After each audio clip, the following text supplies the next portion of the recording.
Fala galerinha, tudo bem? Bem-vindos ao raio-x da banca da AMP do Grupo Medcoff.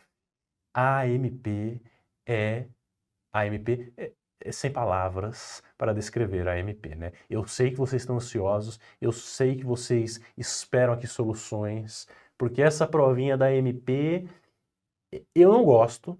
A cirurgia geral é mais ou menos, mas os professores especialistas ficam doidos com essa prova, porque é uma prova difícil, longa, cansativa, complexa. Mas calma. Aqui, no raio-x da banca, nossos professores vão te ajudar a ir melhor nessa prova. Você vai ter aula com os especialistas, ver as questões, entender o padrão de pergunta da AMP, pegar dicas para responder melhor as questões, escolher o que fazer e se preparar melhor para essa prova. Nós estamos juntos com vocês, vamos revisar bem essa prova, aprender os últimos detalhes e garantir a nossa aprovação. Aproveitem aí o nosso raio-x da banca e qualquer coisa que vocês precisarem é só chamar.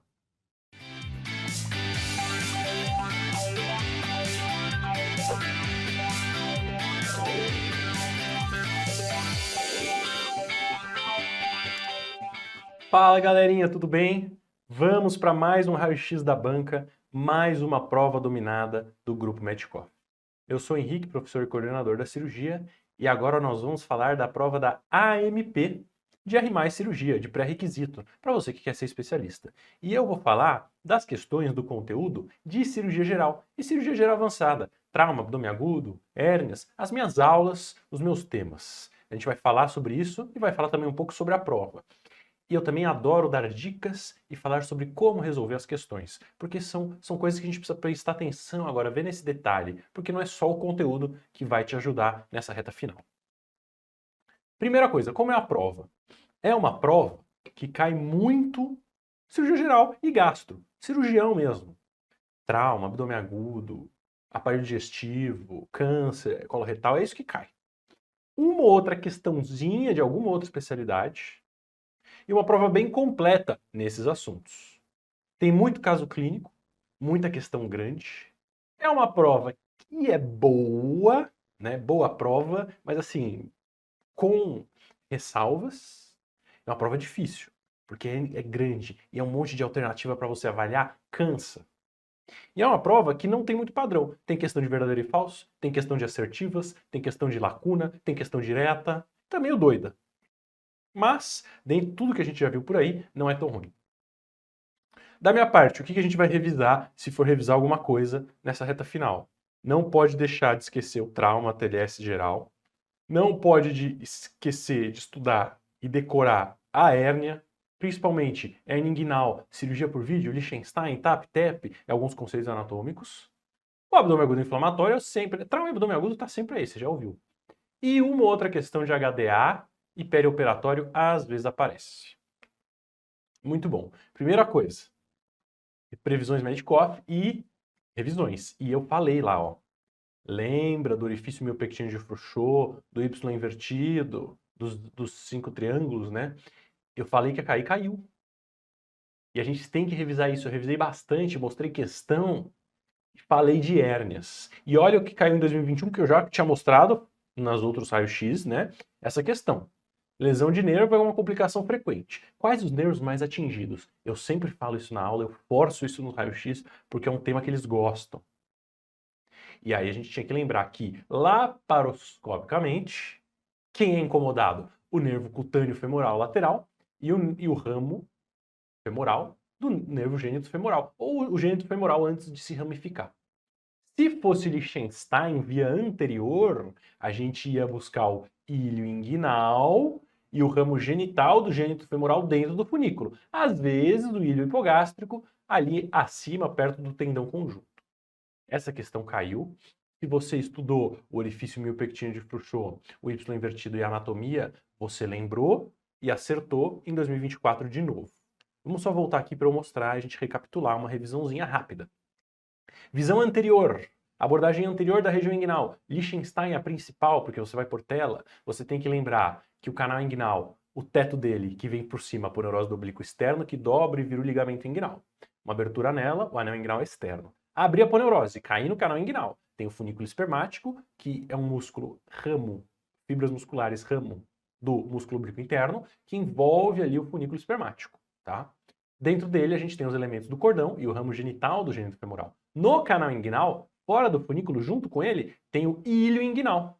E para cima, no limite superior ali do canal, fora do canal às vezes, no tendão conjunto, no oblíquo interno, a gente tem o ilho hipogástrico. Se lembra também do triângulo de Hasselbalch, reto abdominal, ligamento inguinal, vasos epigásticos inferiores, e que a hérnia direta é aqui na parede posterior e a hérnia indireta é aqui no anel inguinal interno.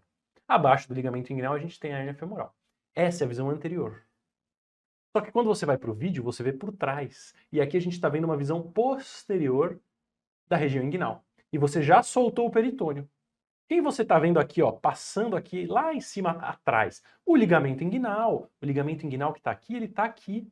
Quem está abaixo do ligamento inguinal? No canal femoral. Aqui é a região das hérnias femorais. Acima do ligamento pectíneo, medial aos vasos femorais.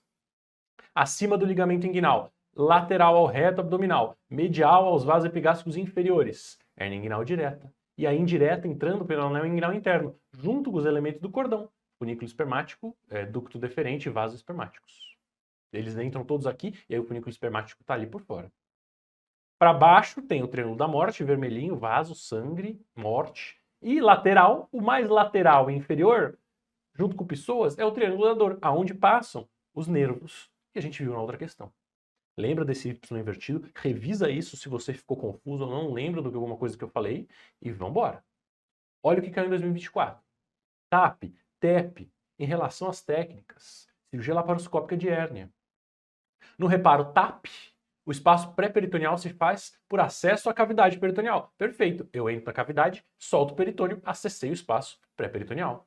Porém, apresenta como inconveniente o espaço reduzido para a colocação de tela? Não. Olha o tamanho do espaço que eu abri, que eu posso pôr uma tela gigantesca aí.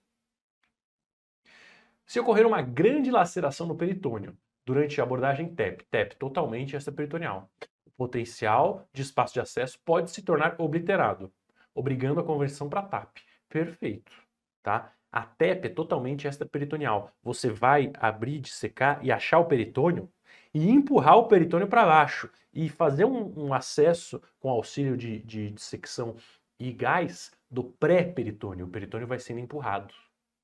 Agora, se você lesiona o peritônio, aí o gás entra, você perde o seu acesso. E se você não conseguir costurar, proteger, às vezes você tem que transformar em TAP. Tudo bem, você transforma para TAP. Na técnica TEP, o espaço de trabalho é mais limitado. Realmente, extraperitoneal, você não tem acesso à cavidade, é mais limitado. E pode ser que não seja possível você criar um espaço de trabalho, né, criar essa cavidade artificial pré-peritoneal, se o paciente tiver cirurgia anterior. Perfeito, é uma contraindicação quase que absoluta. Um paciente que operou uma próstata, fez uma ressecção prostática, uma mulher que fez uma cesárea, alguém que mexeu ali, é muito mais difícil você acessar esse espaço. Está tudo grudado. Ou você vai fazer TAP, ou você vai fazer via Liechtenstein. Então essa aqui está certa.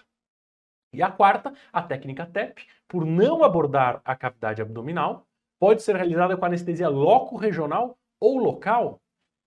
Não. Loco-regional até dá.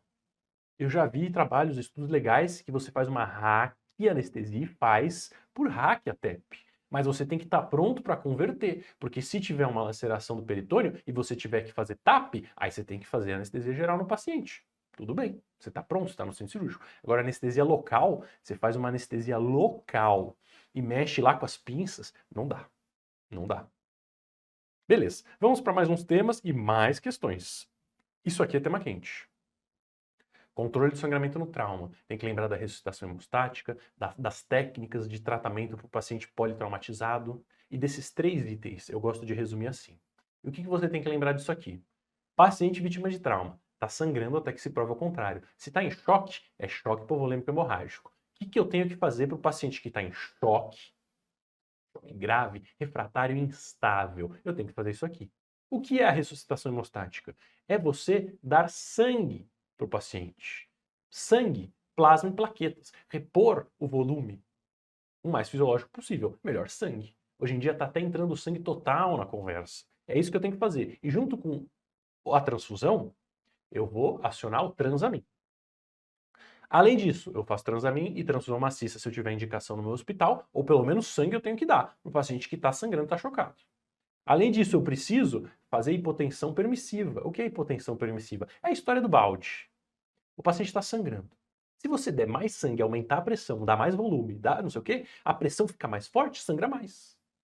Ou seja, se o paciente não tiver TCE, trauma raquimedular, não tiver gestante, não tiver contraindicações, você vai controlar bem a PA dele, monitorizado, e você vai dar sangue, dar volume em alíquotas e usar a droga vasoativa para te ajudar a controlar a pressão dele para não ficar muito alta. Você pode fazer uma hipotensão permissiva, uma PAM de 60, 70, varia conforme cada literatura, né?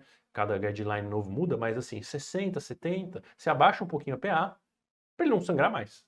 Tem que ter um corte, PAM de 60. Menos que isso, o paciente vai estar muito mal perfundido.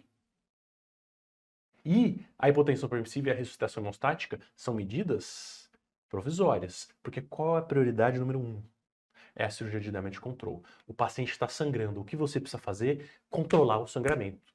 Fecha o balde. Qualquer outra coisa é só enrolar a farofa, né? Sei lá como é que vocês falam isso aí. Passar rodo em dia de chuva, rodo na praia, enfim. O paciente está sangrando, dá sangue. Ele está sangrando, dá sangue. O paciente está sangrando. Faz uma hipotensão, espera. Não. Tem que parar o sangramento. E quando o paciente tem um choque hipovolêmico grau 3, 4, está instável, não respondedor, tem um sangramento de difícil controle, vai evoluir com tríade letal ou está evoluindo com a tríade letal, acidose, hipotermia, coagulopatia, o que você precisa fazer? Cirurgia de damage control, você precisa ser rápido. Você vai controlar o sangramento, compressa, ligadura, e vai controlar a infecção para depois ele não evoluir com sepse, e pronto, acabou. Damage control. Num segundo tempo, você vai para a UTI, faz todo o tratamento, estabiliza ele, e aí ele volta para complementar a cirurgia e fazer o tratamento definitivo e fechamento. É isso que é a cirurgia de damage control. E eu mostrei esse slide ano passado e caiu o damage control de novo. E no estilo AMP, né? Filosofia junto aqui, ó. Analise as seguintes asserções e proposições e relação. Tem que ter tido aula de lógica e filosofia também. Damage control é essencial, ele já te falou isso. Melhorando a sobrevida dos pacientes graves com lesões abdominais, um avanço técnico é a cirurgia abdominal seriada, é o damage control. Fechamento temporário, ok. Em relação a esse tema, só precisava ler as afirmações e ver se você lembrava. A estratégia de controle de dano cirúrgica deve ser usada somente... Você vê que eu já li com ênfase, eu nem lembro dessa questão direito, tá? Mas eu sempre leio com ênfase nas palavras importantes, porque ajuda a gente a pensar de um jeito diferente. A estratégia de controle de dano cirúrgica deve ser usada somente, já não gostei muito, nos pacientes com risco de síndrome compartimental abdominal, que se manifesta através de choque e insuficiência respiratória. Uma afirmação totalmente sem nexo nenhum. Cirurgia de damage control é no politraumatizado grave que está sangrando e está evoluindo com tríade letal. E tem um sangramento de difícil controle. A síndrome compartimental abdominal é no pós-operatório desses pacientes vítimas de trauma, ou em outras etiologias em que a pressão intraabdominal está muito elevada e o paciente faz uma síndrome compartimental abdominal e hipoperfusão. A síndrome compartimental abdominal pode se manifestar, sim, através de choque, de insuficiência respiratória, de oligúria, de vários outros achados. Mas não é nesses pacientes que eu vou fazer damage control, não. Tá errado isso aqui. Portanto nada. É essencial a prevenção dessa síndrome através da restrição de infusão de cristalóides e hemoderivados e utilização de curativos a vácuo. Não, tá errado também. Eu tenho que prevenir a síndrome compartimental abdominal? Sim, lógico. Como? Fazendo um bom tratamento do paciente. Agora, se ele fez damage control, é um politrauma grave, está edemaciado, se enfiou compressa, você vai ter que dar muito sangue. Você não pode restringir hemoderivados. Está sangrando, não restringe hemoderivados para prevenir síndrome compartimental. Deixa ele morrer exsanguinado. Não. Agora, o vácuo eu posso usar. Eu posso fazer a peritoneostomia a vácuo, a curativo com fechamento temporário, até pode. Então, percebe que você tem que ter um conceito muito bem na sua cabeça, mas além de ter o conceito bom na cabeça, você tem que saber interpretar texto e alternativas. Não é fácil. Outro fluxograma legal que eu gosto é o de trauma cervical. Esse aqui vocês viram na aula, a gente lembra rapidinho. Trauma cervical, primeira coisa a TLS, primeira coisa é letra A. Vê se a questão não está falando da letra A, via aérea obstruída, tubo, crico, ou crico. Não, não é do ABCDE, não é do ATLS, não é mais do ABCDE, o ABCDE ele falou que está ok, é realmente trauma cervical. Ok, tem hard signs? Hematoma em expansão, insuficiência respiratória, lesão direta, alguma coisa que mostre que o trauma cervical ele está em iminência de morte? Opera. Não, não tem. Tem soft signs. Uma dor, um hematoma, alguma alteração. Ok, vamos fazer uma angiotomo de triagem, discutir se eu faço endoscopia ou broncoscopia. Isso principalmente para o trauma penetrante. Ah, não, não tem nada. Foi só um politrauma contuso muito grave. Então ele precisa de tomo de corpo inteiro. Né? Angiotomo de corpo inteiro, angiotomo cervical. Não, foi um trauma penetrante e realmente não passou nada, não passou o platisma. Então vamos só lavar e fechar, né? Porque não penetrou o platisma, não penetrou nada. Ou, não, passou o platisma. Então peraí, talvez a gente tenha que investigar aqui. Porque se passou o platisma, ele tem um soft sign. Nem que seja um sangramentinho. Beleza. E caiu em 2024. Né? E caiu de ABCDE e trauma cervical. E a gente analisa junto as alternativas, que é uma questão completa. Legal, mas assim, a prova da MP eu gosto de estudar. Porque você consegue estudar, são questões legais para você fazer análise crítica, reclamar, elogiar, estudar o conceito aplicado. Mas é uma prova sofrida de fazer. Porque olha o tamanho da questão. E toda a questão é assim, ó, tem que gastar muito neurônio. Cansa. Lembra disso quando for fazer a prova. Distribuição inadequada do sangue, causa de óbito, blá blá blá blá blá blá blá blá blá. Em relação a este caso clínico, que caso clínico? Ele não passou nenhum caso clínico, ele pegou uma definição de livro aí do oxigenação. Enfim, respira, relaxa, não se estressa com isso. Pacientes com queimaduras faciais e aqueles com potencial lesão por inalação estão em risco insidioso de comprometimento respiratório. Eu não sei o que é insidioso, mas tem risco. Sendo o sintoma mais precoce a queda da saturação. Então vou pôr uma máscara laríngea. What? O sintoma mais precoce é tosse, rouquidão, dificuldade respiratória. Queda da saturação é uma das últimas coisas, não é fidedigno. Às vezes o oxímetro tá ruim também. Ah, e a saturação caiu, vou pôr uma máscara laríngea? Nada a ver. Tem que ver se tem indicação de via aérea definitiva ou não. Se tem queimadura de via aérea, tem que garantir via aérea definitiva e não máscara laríngea. Vai entubar o paciente logo. 2. Uma via aérea definitiva é definida como tubo endotraqueal com balonete insuflado abaixo das cordas vocais, fixado, tubo conectado à ventilação. Maravilhoso. Ele viu minha aula, essa afirmação, né? Ah, mas não está escrito fixado. Tá bom, mas não briga também. 3. Ferimentos penetrantes cervicais podem causar lesão vascular com hematoma significativo, que pode resultar em deslocamento e obstrução das vias aéreas. Portanto, nesses casos, uma via cirúrgica é a preferência. A preferência é sempre intubação orotraqueal. Ah, mas a via aérea está deslocada. Você é bom, você é cirurgião do trauma, você consegue, a prega vocal tá lá, você vai entubar de ladinho, dá, tá? Deslocamento, obstrução de via aérea não é contraindicação a intubação orotraqueal. A preferência é sempre intubação orotraqueal. O que não dá para intubar, e aí eu vou para crico ou via aérea cirúrgica? Edema de glote, que o tubo não passa. Trauma maxilofacial grave que você nem laringoscopar consegue. Ou tentou intubar muitas vezes e não deu. Esse aqui não é o caso. Intuba. You can do it. Em pacientes politraumatizados, com indicação de via aérea definitiva, nos casos em que a visualização adequada das estruturas da hipofaringe não é possível, não vejo glote epiglote. Uma cânula orofaríngea Guedel promove a oferta adequada de oxigênio e a proteção da via aérea. Guedel não é proteção na via aérea definitiva porcaria nenhuma. Resposta apenas a 2. Questão legal para estudar. A gente revisou via aérea, trauma cervical. Agora, questão sofrida, porque você tem que estar atento aos detalhes. Sofrido. Prova cansativa. Uma última coisa que eu queria mostrar, antes da gente falar mais questões, o importante é sempre fazer questão. Hernia inguinal. E aí eu queria lembrar das diferenças das duas técnicas, porque isso aqui sempre confunde. A gente não pode mais confundir. Liechtenstein, padrão ouro antigamente, a melhor, a mais usada, a via anterior, rápida, barata, faz com anestesia local até, o hack anestesia, resolve o problema. Sucesso, via anterior. Agora, hoje em dia, cada vez mais queremos fazer tap-tap, transabdominal ou extraperitoneal, por vídeo, minimamente invasiva. Qual que é o problema? É posterior, eu tenho que conhecer muito bem a anatomia, o orifício miopectino de Frouchot e os 5 triângulos. Precisa de anestesia geral. Precisa de técnica, equipe, material, custos, gastos. Mas, se você tem o vídeo e o paciente não tem contraindicações, a recuperação pós-operatória, principalmente precoce, é melhor. E se você tem uma hérnia bilateral, a TAP é a melhor. Beleza. Muito bom. Vamos ver mais algumas questões e depois você vai treinar. Você vai fazer todas as provas de novo, você vai assistir o resto dos raios-x das bancas, você vai continuar estudando, vai continuar revisando. Vamos que vamos. Vamos lá. Questões. Olha só. Verdadeiro ou falso? Isso aqui é a mesma coisa que ele colocasse 1, 2, 3 e 4 e 1 está certa, 2 está certa, 3 e 4. É a mesma coisa. E é chato, porque varia e você fica confuso e é umas questões muito grandes. Quais que são as minhas dicas? Trate cada afirmação como única primeiro. E aí, se você já sabe, não sabe, já risca e já marca aqui embaixo. Já te ajuda. As que você está na dúvida, aí você procura alguma dica, alguma ajuda nas outras.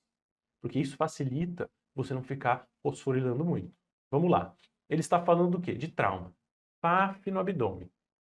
Taquicárdico, hipotenso, rebaixamento do nível de consciência. Começou, ressuscitação hemostática, damage control. Em relação ao damage control. Primeira afirmação. Na falta de hemoderivados, a reanimação com fluidos deve ser realizada com Ringer lactato, porque o Ringer lactato tem menor inflamação. Olha, o Ringer lactato é o primeiro escolha hoje em dia, a não ser que tenha plasma light. Plasma light é melhor ainda. Mas, se eu não tenho sangue, eu não posso ficar dando Ringer. Eu tenho que dar sangue, eu tenho que conseguir sangue. Ou eu vou dar uma segurada. Posso usar um pouquinho de soro fisiológico também, né? A literatura não mostrou grandes melhorias entre Ringer lactato e soro fisiológico. O que mostrou é que tem que tentar evitar muita hidratação que não seja com sangue nesses pacientes graves.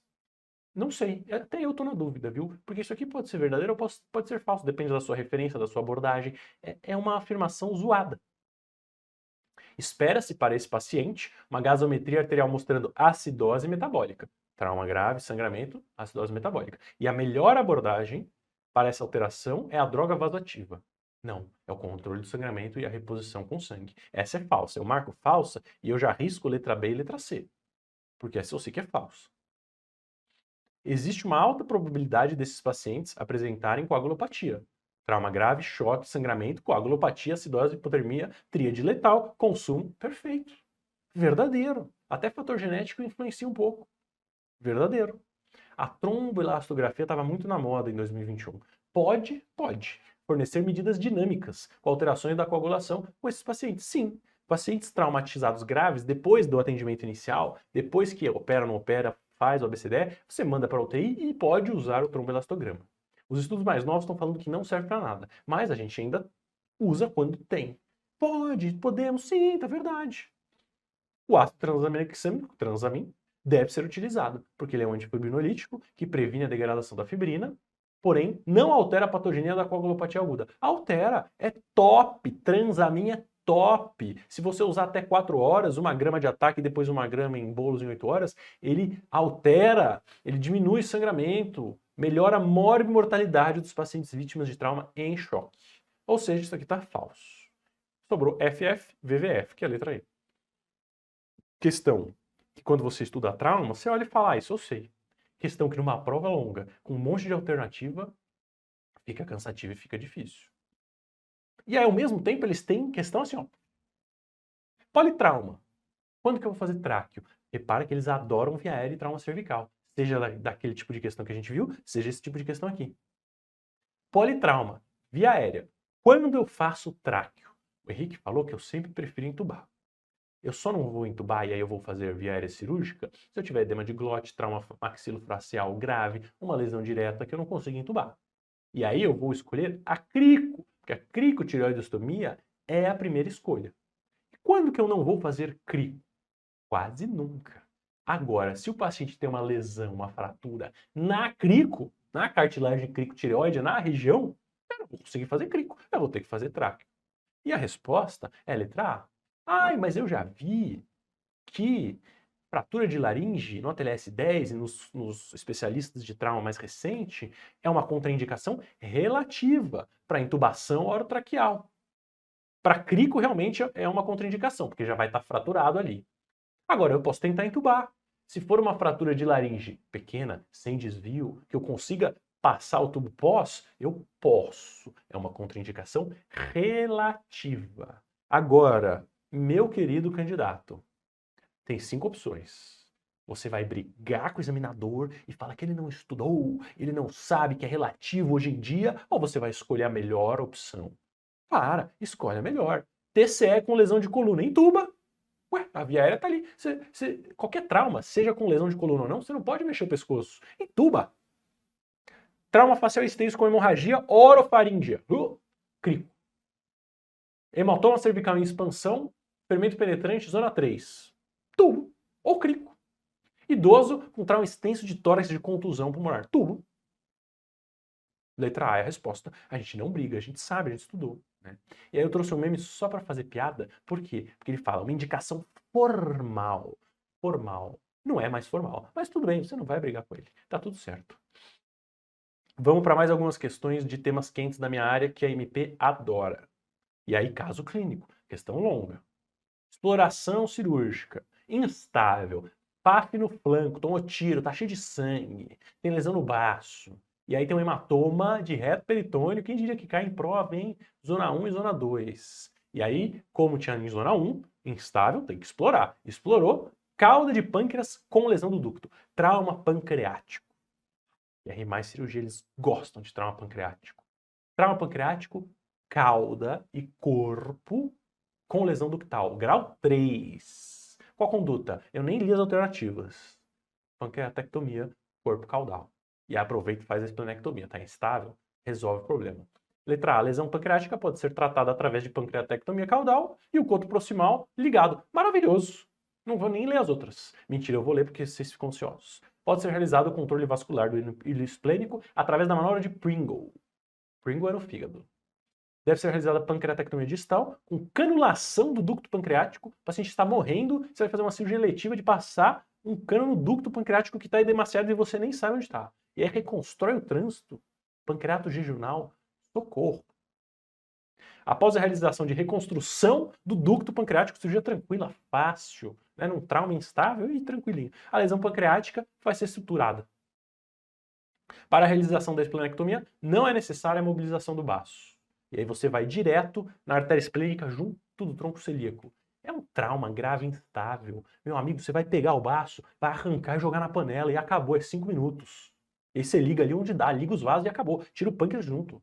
Vambora, damage control. Arranca o que dá para arrancar, controla o sangramento e salva a vida dele. Muito bom. 35 anos, dor abdominal em flanco direito e epigastro. 2 horas de evolução após ingesta de hambúrguer.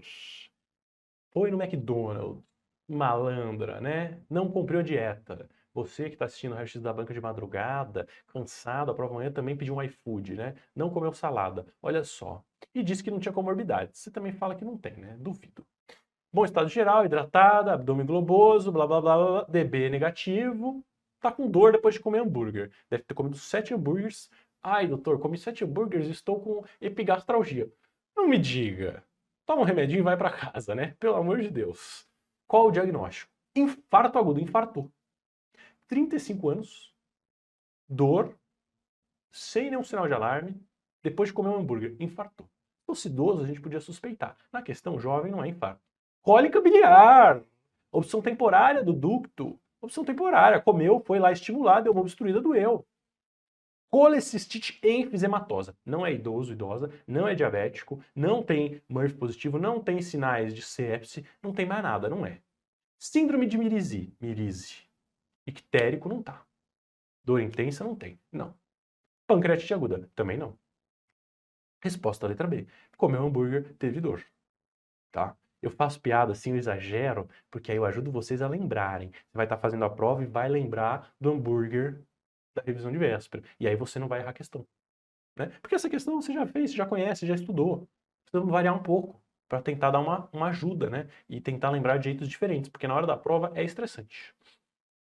De novo, vesícula, vesícula. Via biliar, via biliar. E aí ele põe um texto enorme em aspas. Isso aqui eu fico doido. Porque isso aqui, para vocês acham que é uma questão normal. Para mim, é uma falta de respeito o candidato. Por quê? Porque o texto enorme que ele pôs aí não serve para nada. Só serve para gastar seu tempo. Só serve para te confundir, para te estressar. Porque a pergunta dele foi o seguinte: leia a última frase. São indicações para o uso seletivo da colangiografia intraoperatória, exceto. O texto inteiro antes não importa nada. Quem já assistiu muito Raio-X da Banca já ouviu essa dica, mas eu preciso dar dica para quem só está assistindo do AMP. Quem já ouviu, eu peço desculpas. Eu repito algumas coisas em vários Raio-X. É bom se ouvir várias vezes. Assiste todos os Raio-X, inclusive, são muito legais. Mas qual é a dica? Questão longa, questão difícil, está cansado? Dica 1, leia as alternativas primeiro. Você já sabe o que você tem que responder. Dica 2, leia a última frase em segundo ou primeiro. Também você já sabe o que ele quer. E só depois você vai procurar no enunciado alguma ajuda. Nesse caso, não precisava do enunciado, só precisava quando eu vou fazer colangiografia intraoperatória ou não. E você precisava lembrar que a colangiografia intraoperatória é cateterizar a via biliar durante uma cirurgia de via biliar, jogar contraste, fazer um raio-x. Você vê o coramento da via biliar. Quando você vai fazer isso? Quando você tem uma dilatação de via biliar e precisa ver se tem algum fator obstrutivo ou não. Quando o paciente tem alteração de enzimas hepáticas, porque pode ser um sinal indireto de coledocolitíase ou alguma alteração. Quando tem uma anatomia anômala. Tem 2 ductos císticos. Não, peraí, alguma coisa está errada. Vamos olhar para ver o que é, se realmente é 2, se é variação, para eu não clipar a coisa errada. Se eu estou confuso, se está difícil a cirurgia, eu não quero clipar a coisa errada. Sim. Quando eu suspeito de coledocolitíase, por qualquer um dos motivos, e eu não consigo fazer a CPRE. É melhor ter certeza que não tem coledocolitíase, porque senão eu vou ter que reoperar para tirar o cálculo. Agora, colecistite aguda, per se, é cálculo grande impactado no infundíbulo. Não tem que fazer colangio, tem que tirar a vesícula e acabou. Boa questão, muito boa questão, sem contar o enunciado. Podia ser direto assim, ó. Questão legal para cirurgião, a gente tem que saber isso. Mas o enunciado inteiro foi para te enrolar. E, de novo, caiu o quê? Colecistite aguda e mecanismo fisiopatológico. Ele ainda conta. Colecistite aguda calculosa, é o cálculo impactado, blá blá blá. Alternativas, filosofia. As modificações inflamatórias na parede da vesícula biliar produzem febre, dor e defesa no quadrante superior e imperceptibilidade à palpação. Tá certo? Quadro clínico. Febre geralmente é quando tem bastante inflamação, mas é verdade. Portanto, todo paciente com esse quadro deve ser submetido à tomografia. Essa você sabe que não, porque a gente faz ultrassom. Via biliar a gente começa com ultrassom. É melhor. E eu também não preciso sair correndo com antibiótico. Claro, tem colecistite aguda? Vou começar com antibiótico. Mas é ultrassom. A primeira está certa e a segunda está errada. Combinado? Maravilha. Mais uma questão, só para a gente ver mais um teminha que vira e mexe aparece na MP e mais questão de verdadeiro ou falso. Paciente masculino, blá blá blá blá blá. Vamos para as alternativas primeiro e se precisar eu volto no texto. Eu nem lembro o texto mais. A história de tabagismo associado à idade, menos de 40 anos é jovem, leva a hipótese diagnóstica de síndrome Mallory-Weiss. Mallory-Weiss, sangramento por vômitos incoercíveis, vomita tanto, lacera o esôfago, sai sangramento. O que o tabagismo tem a ver com Mallory-Weiss e com a idade? Não, tem que ver se ele vomitava muito, mas não tem a ver uma coisa com a outra, então já é falso. Nem sei o enunciado. Em virtude da hipotensão e palidez, deve ser iniciada hidratação vigorosa. Vigorosa, né? O que é vigoroso para você? Para mim é uma coisa, para você é outra. Vigoroso. Consolação, solução cristalóide. Até a estabilização hemodinâmica. Então só depois disso vai fazer endoscopia. Faz bastante soro para ele fazer coagulopatia dilucional e morrer anêmico. Não. Tem que transfundir e tem que fazer endoscopia. Tá falso. Nem sei o caso. O relato de uso de bebida alcoólica deve levar à hipótese de hepatopatia e sangramento por varizes esôfago-gástricas. Jovem. Todo etilista pode ter sangramento por varizes. Então, se ele bebe, mesmo jovem, pode ser. Uma suspeita? Não sei, deixa. Pô, vamos ler o caso. Vocês já estão nervosos, né? Porque eu não li o caso. Alguém já pausou e já fez a questão antes. Tudo bem também.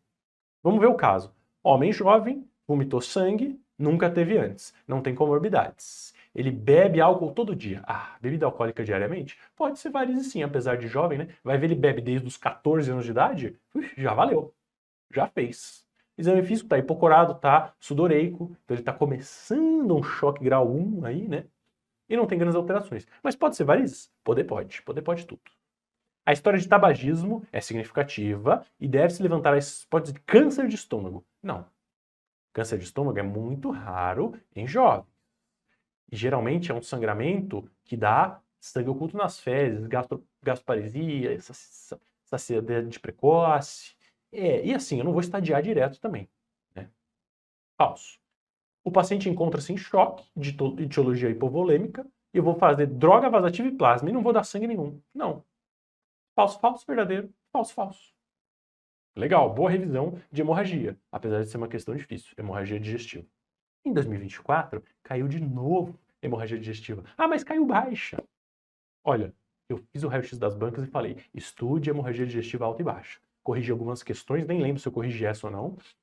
E falei, estude hemorragia digestiva. Eu falei que ia cair hemorragia digestiva baixa desse jeito? Não, mas eu falei que ia cair hemorragia digestiva. Você também tem que, né? Eu não sou vidente, não. Apesar de estar quase. Hemorragia digestiva baixa, todo sangramento distal ao ângulo de Treitz. E pode se manifestar de diversas maneiras. Isso foi uma afirmação dele. Em relação a esse tema, veja as proposições, ou seja, HDB, e aí, tá verdade ou não? A hemorragia digestiva baixa se manifesta como hematoquesia, enterorragia, não sendo observado exteriorização através de melena. Nunca, jamais. Sangrou lá no ângulo de Treitz, o paciente é constipado, vai ser sangue vivo. Não. Né? Portanto, apesar de que ângulo de Treitz hoje em dia é hemorragia digestiva média, né? Mas para definição é a mesma coisa.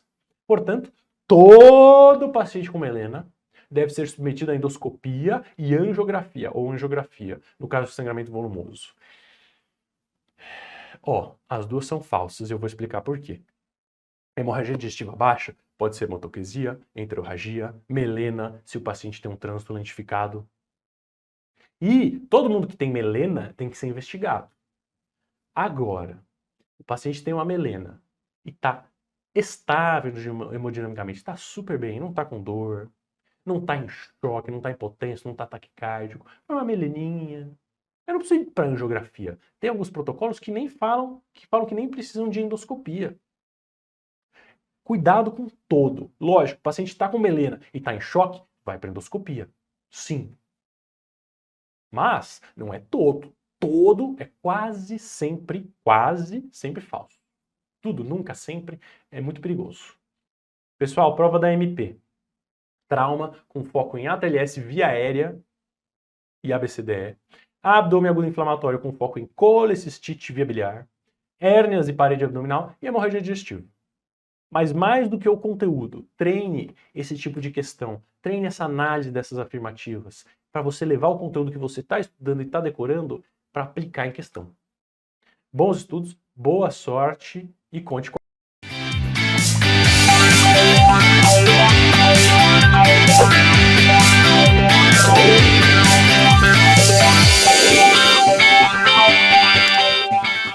E aí, pessoal, todo mundo bem? Continuamos aqui com a nossa prova dominada, o raio-x das bancas, das principais provas e concursos de residência, que juntamente com tudo que vocês já fizeram, de extensivo, HIIT, preparação em casa, várias questões, provas na íntegra, vão coroar o desempenho de vocês aí nos concursos. Então, dessa vez, vamos falar um pouco a respeito da Associação Médica do Paraná. Para aqueles que não me conhecem, eu sou Carlos Obregon, sou professor aqui do Grupo de Cirurgia do Aparelho Digestivo do Medcoff. E bem, gente, falando um pouco a respeito desse concurso, é uma prova de poucas questões, é uma prova relativamente pequena e de muita alternativa de verdadeiro ou falso. Então esse para mim eu acho que é o mais martirizante. Você pode assim acertar tipo 4 dos 5 itens de verdadeiro ou falso.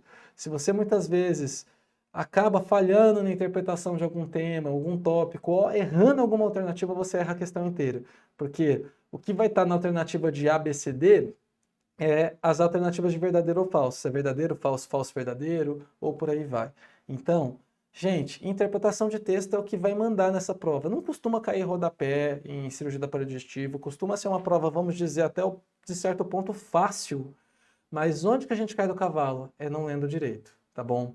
Então, vamos pegar aqui, assim, os principais temas chave, por assim dizer, é fígado e via biliar. Eles amam esse tema, mas sobretudo vejam lesões císticas do pâncreas, câncer incidental de vesícula, lesão iatrogênica de via biliar e, mais recentemente, caiu ano passado, condutas para o carcinoma hepatocelular. Enquanto para aparelho digestivo alto, o que mais a gente costuma ver é câncer de esôfago ou de estômago e as técnicas cirúrgicas para o tratamento da obesidade mórbida. Então, bom, gente, eu trouxe aqui a personagem mais icônica aqui da televisão aberta aí dos últimos 15 anos, que basicamente sempre traz memórias saudosas aí do Paraná. Brincadeiras à parte, gente. Só recapitulando aqui algumas coisas interessantes, eu falei bastante de lesão cística do pâncreas, então lembrar da neoplasia cística serosa do C, idosa senhora, sem local específico, realce cicatriz central do favo de mel, sem maiores preocupações, porque não vira câncer, então só vai se tornar um problema cirúrgico se crescer e gerar sintoma. E no marcador, no cisto é sem marcador elevado, então o CI é baixo, tá bom? Então tá aqui o aspecto aqui da neoplasia cística serosa. Não cai imagem na Associação Médica do Paraná, então vou passar bem rapidinho. Olha, aquele aspecto de múltiplos pequenos cistos e bem no centro costuma ter uma cicatriz central, que por vezes é até calcificada. Na neoplasia cística mucinosa, a gente lembra do M, de mulher, de meia idade, de ter mucina, então tem marcador, o CEA do cisto, ele é mais para cauda, mais distal, e ele tem risco de malignização, então é melhor operar. Então aqui o aspecto macroscópico realmente da neoplasia cística mucinosa. O Franz, a gente sabe que é da mulher jovem, que é raro, ocorre mais comumente em corpo e cauda. Ele, vamos dizer, ele é sólido cístico, mas as áreas císticas, na verdade, são de degeneração, pós-necrose, áreas de hemorragia, e são lesões com potencial maligno, então devem ser operadas também. E o IPMN agora, o mais recente que a gente tem que saber, são os critérios de Kyoto, que basicamente manteve muita coisa do Fukuoka com um ou outro detalhe novo.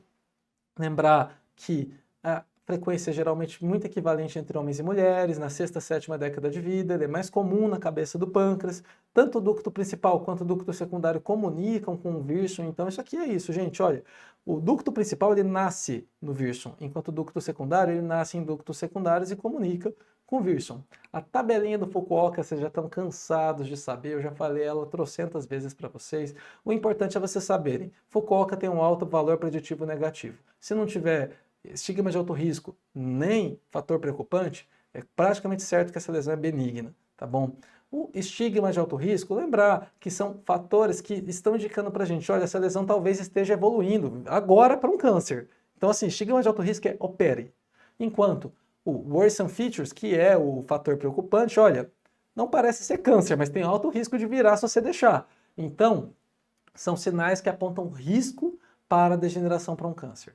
O que mudou no consenso de Kyoto? Que agora a citologia suspeita ou positiva para displasia de alto grau e carcinoma invasivo, evidentemente agora é um estigma de alto risco. Enquanto o fator de risco preocupante, o worrisome feature, passou a ser, além de pancreatite prévia, o diabetes de início recente ou pior, abrupta de um diabetes anterior. Esse consenso de Kyoto também está levando algumas considerações a mais de classificação molecular, mas não costuma cair na Associação Médica do Paraná. E também, importante, gente, isso aqui eu pus em negrito, que IPMNs de baixo risco, menores que 2 centímetros, sem nenhum outro critério a mais, acompanhados por longo período, podem ser considerados para término de vigilância. É isso que vai basicamente assim, trazer de bem novo no consenso de Kyoto, tá bom?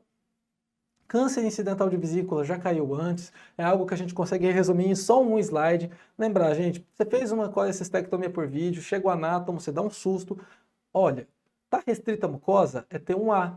A colecistectomia por vídeo é curativa, então você vai vigiar.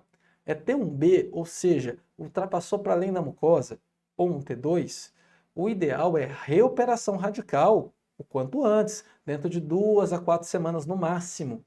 Então, por isso, assim, que você, após qualquer colecistectomia, é recomendado você abrir a peça, porque se você encontra alguma irregularidade suspeita na mucosa, não dá para ser aquele anátomo que chega em um mês para você. Você precisa receber esse anátomo com mais brevidade possível e você tem que deixar esse paciente perto, para, em todo caso, realizar essa reoperação o mais rápido possível. Ó, antes da reoperação, precisa estadiar, evidentemente, com tomografia, tórax, abdômen e pelve. É eventualmente recomendado, antes da reoperação radical, você fazer uma vídeo. Você passa a ótica, observa a cavidade, vê se não tem nenhum sinal de implante, se não tem nenhum sinal, eventualmente, de doença avançada. Você pode fazer a ressecção por laparoscopia? Pode, mas acaba que isso é mais voltado para grandes centros. Muitos acabam convertendo e fazendo a reoperação aberta. Ah, coisa importante, congelação. Na reoperação radical e também na colecistéria radical, no câncer, vamos dizer, quando não é incidental, quando você vai operar o câncer de vesícula, você congela o ducto cístico se a lesão estiver próxima do infundíbulo. Porque se o ducto cístico tiver suspeita de acometimento, você precisa ressecar a via biliar principal e fazer um abílio digestivo. Linfadenopatia interaortocaval, você acha um linfonodo suspeito ou acometido, ele é sinal de doença M1 avançada, ele pode contraindicar a reoperação radical no caso de um câncer de vesícula. Beleza? E lesão intraoperatória de via biliar? Tema clássico. Acho que mais importante do que a gente saber realmente o que a classificação de Bismuth e Strasberg é saber realmente a conduta. Então, primeiro, você tem recurso disponível? Você está no hospital assim que tem uma endoscopia, uma radiologia intervencionista, uma equipe de transplante eventualmente, você tem experiência em hepatobílio? Você tem tudo isso? Ok. Aí você avalia. Tem alguma lesão vascular associada? Se tiver lesão vascular é mais perigoso. Se não tiver, cara, drena e cai fora. Encaminha o mais breve possível para um serviço que tenha. Mas assim, se tem uma lesão vascular, a gente parte para esse fluxograma. Lesão vascular, geralmente a primeira é dançar a artéria hepática direita. E assim, reparo arterial é uma coisa muito complexa, muitas vezes você acaba não conseguindo fazer, o fígado direito acaba de certa forma sofrendo um pouco com essa perda de suprimento arterial, mas o problema é lesão de via biliar, que tem lesão de artéria hepática direita, você acaba tendo uma via biliar mais proximal, mais desvascularizada. Então, maior o risco, eventualmente, de você fazer uma biliodigestiva com estenose. Então, nesse caso, gente, você só vai fazer esse reparo se tiver num serviço assim, que tenha cirurgião experiente, que tenha eventualmente uma radiologia intervencionista, para se por algum acaso tiver alguma estenose, passar um dreno transparietal. Se não tiver uma lesão vascular, avalia. É uma lesão minor e você detectou no intraoperatório e você tem a condição de reparar, você faz o reparo direto com ou sem a interposição de dreno de Kerr. É uma lesão major, tipo você transeccionou completa a via biliar ou você teve perda de substância, uma derivação biliodigestiva. A gente, novamente, isso tudo você está fazendo num contexto de, opa, sei o que estou fazendo, estou no local com infraestrutura para isso. É uma lesão minor? O que é uma lesão minor? É uma queimadura mínima causada por um cautério, ou um corte parcial causado por uma tesoura romba, ou não teve perda tecidual. Mas assim, gente, a questão que vai falar que é biliodigestivo vai falar, cara, você deu uma tesourada monstra no colédoco e tipo, não vai dar para aproximar, não vai dar para você fazer um reparo. A questão não deixa dúvida que é biliodigestivo, tá bom? Vamos discutir questões e nisso vocês vão pegar mais ou menos a situação que é a Associação Médica do Paraná. É bem verdadeiro ou falso mesmo. Então, olha só. Paciente do sexo masculino de 54 anos, em acompanhamento no serviço de doenças do fígado, admitido no pronto-socorro por quadro de hemorragia digestiva alta varicosa, vários episódios prévios de encefalopatia e ascite, um cirrótico caprichado.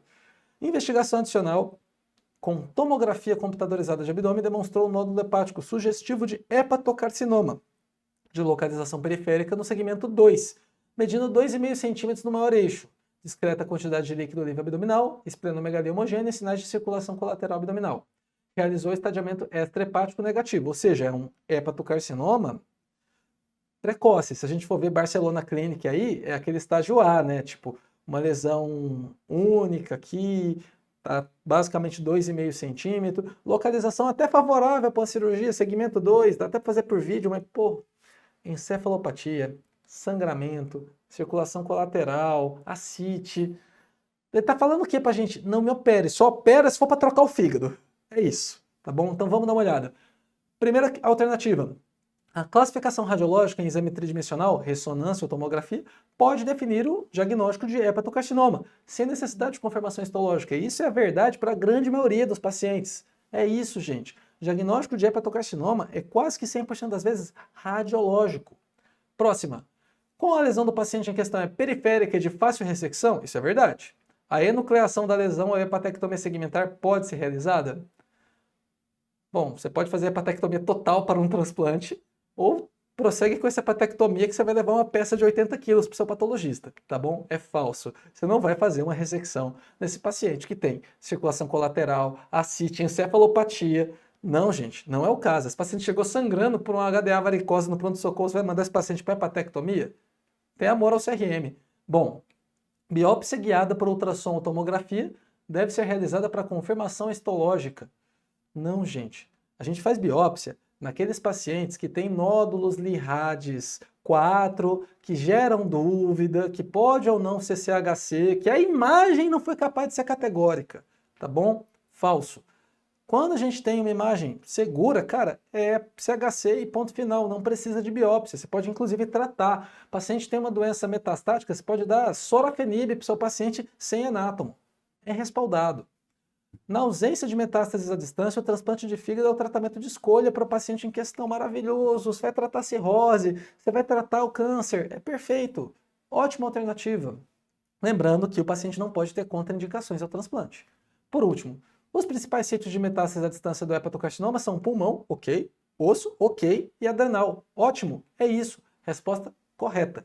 E aí, com base nisso, você teria que achar entre as 5 alternativas lá que a banca te dá, qual que está dando lá VFFVV. Vocês veem como às vezes assim, a prova pode ser injusta? O que pode acontecer? E nessa hora é a hora de você ser malandro. Porque muitas vezes você pode estar em dúvida entre duas alternativas, mas você está muito seguro das demais. Mas a que você ficou em dúvida, você olha lá, putz, eu tenho certeza que a primeira é V e que as duas últimas é V. E eu estou em dúvida entre duas alternativas, e uma das alternativas que eu estou em dúvida, a última alternativa é F. Então já sei basicamente que por exclusão eu consigo achar a resposta da alternativa que eu tenho dúvida. Por isso que a gente tem que ser um pouco malandro. Bom, continuando. Câncer de pâncreas é o 4º tipo de neoplasia que mais leva a óbito por ano, apresentando um aumento progressivo de incidência nas últimas décadas.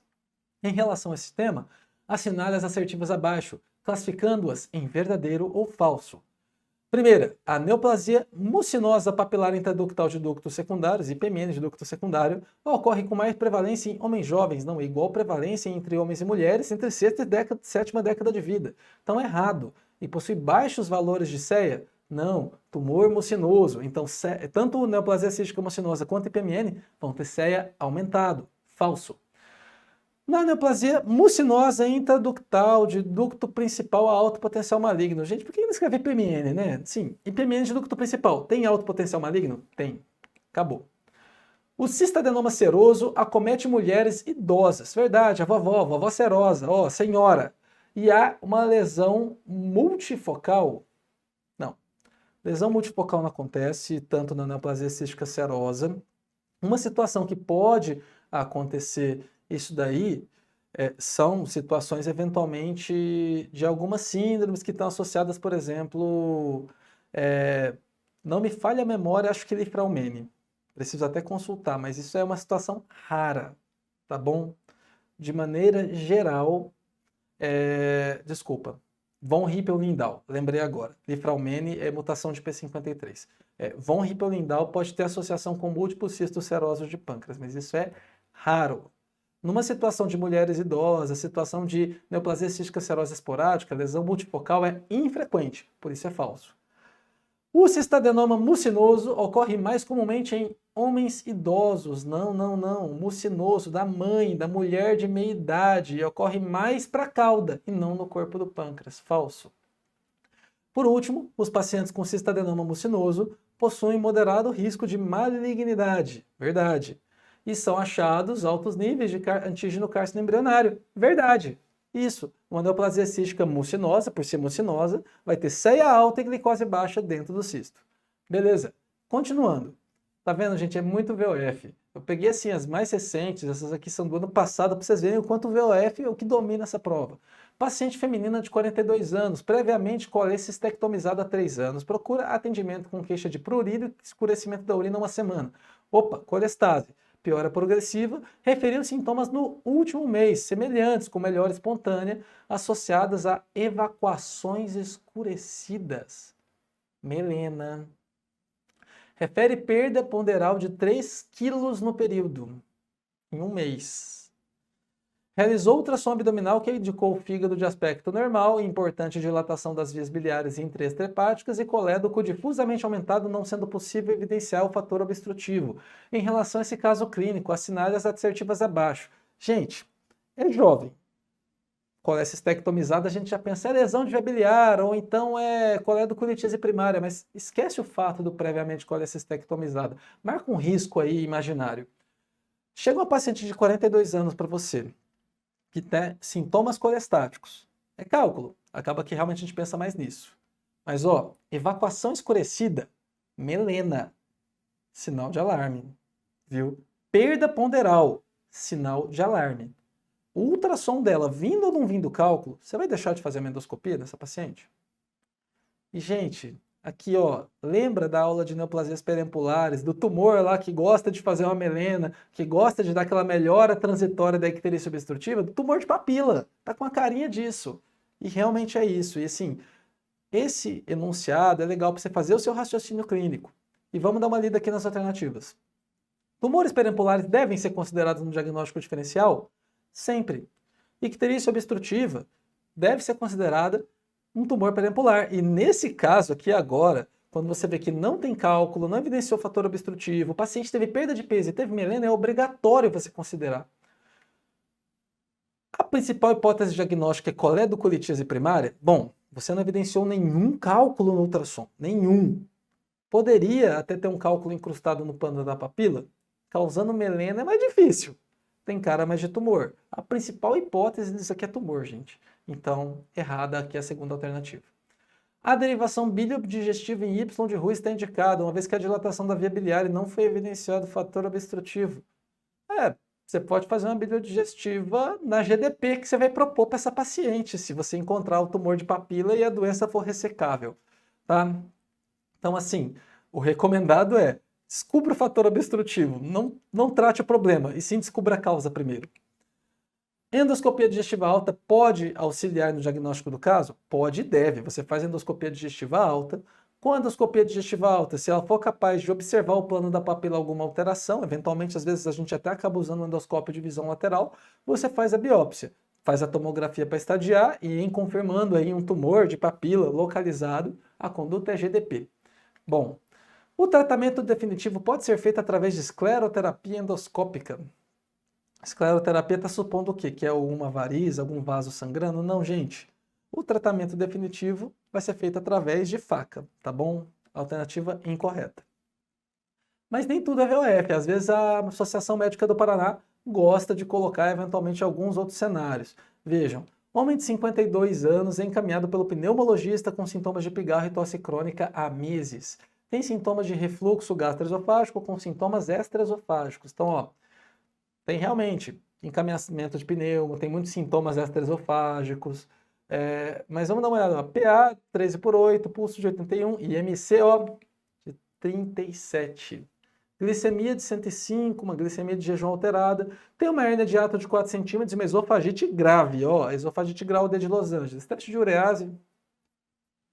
Tem nada a ver com doença do refluxo. Você achou H. pylori? Tá bom, trata. Mas assim, não é o motivo disso daqui. O fato é, temos aqui um refluxo documentado, com manifestação grave, com esofagite erosiva intensa, e temos aqui os remédios do paciente, ele já começou aqui o omeprazol em dose plena.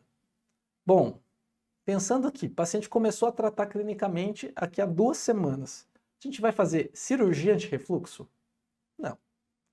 Vamos ver, a gente vai realizar o tratamento da H. pylori? Vai ajudar a melhorar os sintomas? Não vai. Se o paciente tivesse epigastralgia, beleza. Se o paciente tivesse uma úlcera péptica, beleza. Se o paciente tivesse antecedente familiar de câncer gástrico, beleza. Mas assim, refluxo não é indicação para você fazer uma erradicação de H. pylori, se você for ver pela literatura. C. Orientar perda de peso para o paciente. Cara, com certeza é um dos pilares do tratamento. Então assim, não é trocar o inibidor de bomba de prótons. Ele começou há 2 semanas, ainda não tem janela para você observar uma certa resposta. Mas o inibidor de bomba de prótons ele vai diminuir a acidez do conteúdo, refluxato. Mas ele não vai tratar de fato a causa, o problema de estar tendo refluxo constantemente, que envolve, dentre várias questões, não só ter uma hérnia de hiato, não só ter uma questão anatômica, mas também ter uma obesidade. Se esse paciente tem uma melhora de peso, ele, por conseguinte, vai melhorar desses sintomas do refluxo.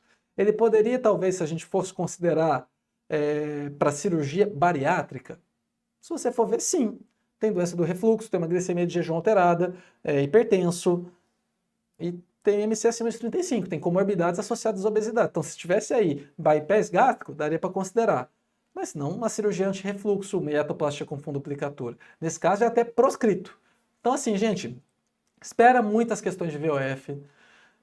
Então, assim, fica de olho nas questões assim que vão colocar quais alternativas são verdadeiras, tipo 1, 2 e 3, ou 1, 4 e 5, ou se a primeira premissa é verdadeira, a segunda também é. Isso é uma coisa de silogismo que eles fazem. Eles vão colocar, tipo, duas frases. É, frase 1, tal coisa. Frase 2, por esse motivo é feita tal coisa. E aí as alternativas a primeira premissa é verdadeira, a segunda é falsa. A primeira e a segunda são verdadeiras, então fiquem de olho nisso, tá bom? A banca também gosta de pegar alguns conteúdos de ética, de conhecimento básico de legislação, como, por exemplo, cuidados paliativos, recusa de hemotransfusão em pacientes que têm testemunho de Jeová, por exemplo. E a banca ama viabiliar. Então fica de olho em critério de ressecabilidade para câncer de pâncreas, para anatomia do pâncreas, a região peripancreática, cabeça do pâncreas, o que é colo do pâncreas, por onde passa basicamente os vasos mesentéricos superiores. Fiquem de olho também em outros temas aí de via biliar e pâncreas que talvez pode cair, então tumor endócrino, pancreatite crônica, eu nunca vi. E classificação de Strasberg é talvez a única decorebinha que eu recomendo vocês levarem para a Associação Médica do Paraná, que volta e meia cai, tá bom? Pessoal, é isso. Eu sempre fico à disposição. Qualquer dúvida, vocês podem me procurar pelas redes sociais. Eu respondo com o maior prazer. Um abraço.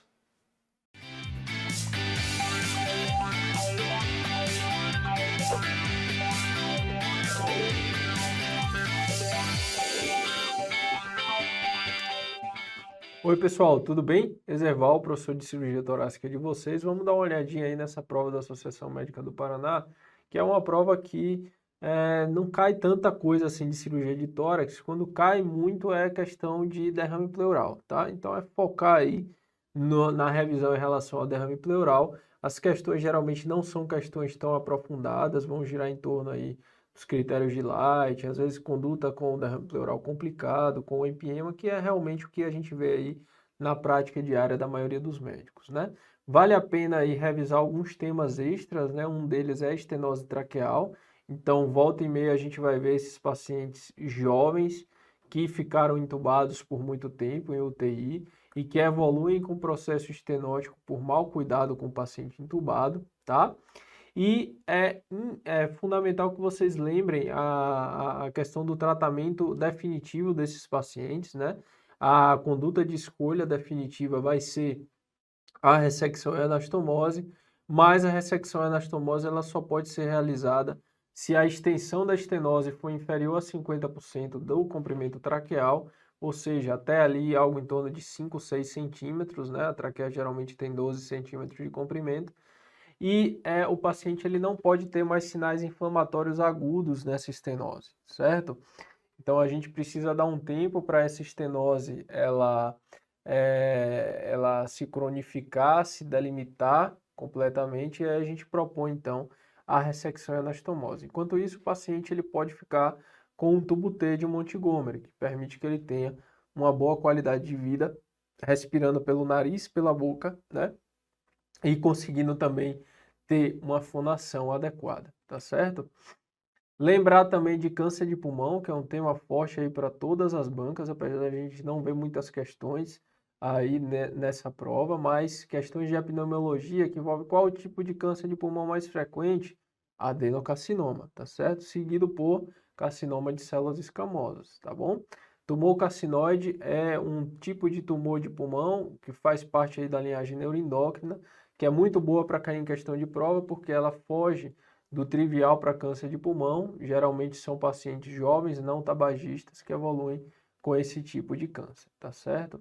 Biópsia para nódulo, né? Suspeita de câncer de pulmão, a gente vai fazer ela ou por broncoscopia ou por via transtorácica, guiada por tomografia. Cirúrgica é exceção, né? Para lesões centrais, a gente vai propor uma broncoscopia. Para lesões mais periféricas e menores, uma biópsia guiada por tomografia, tá certo? Então, como é que caem essas questões na prova, né? Paciente com história de dispneia há 2 semanas, em evolução e piora progressiva, constatou-se na investigação derrame pleural esquerda, do qual foi feita uma toracocentese diagnóstica com os resultados que se seguem. LDH de 180, baixo, né? Proteína total de 4,1, né? Glicose de 84, adenosina deaminase de 12, bacterioscopia, cultura para germes comuns e citologia oncótico negativas. Exame sérico com LDH de 200, né? Referência de 135 a 225, proteína total de 6,8, né? O próximo passo da investigação deve ser, tá? Então, o que é que a gente tem aqui? A gente tem um paciente com um derrame pleural com elevado índice proteico, né? E um paciente que está aí com história de dispneia progressiva há cerca de 2 semanas, né? Com piora progressiva aí.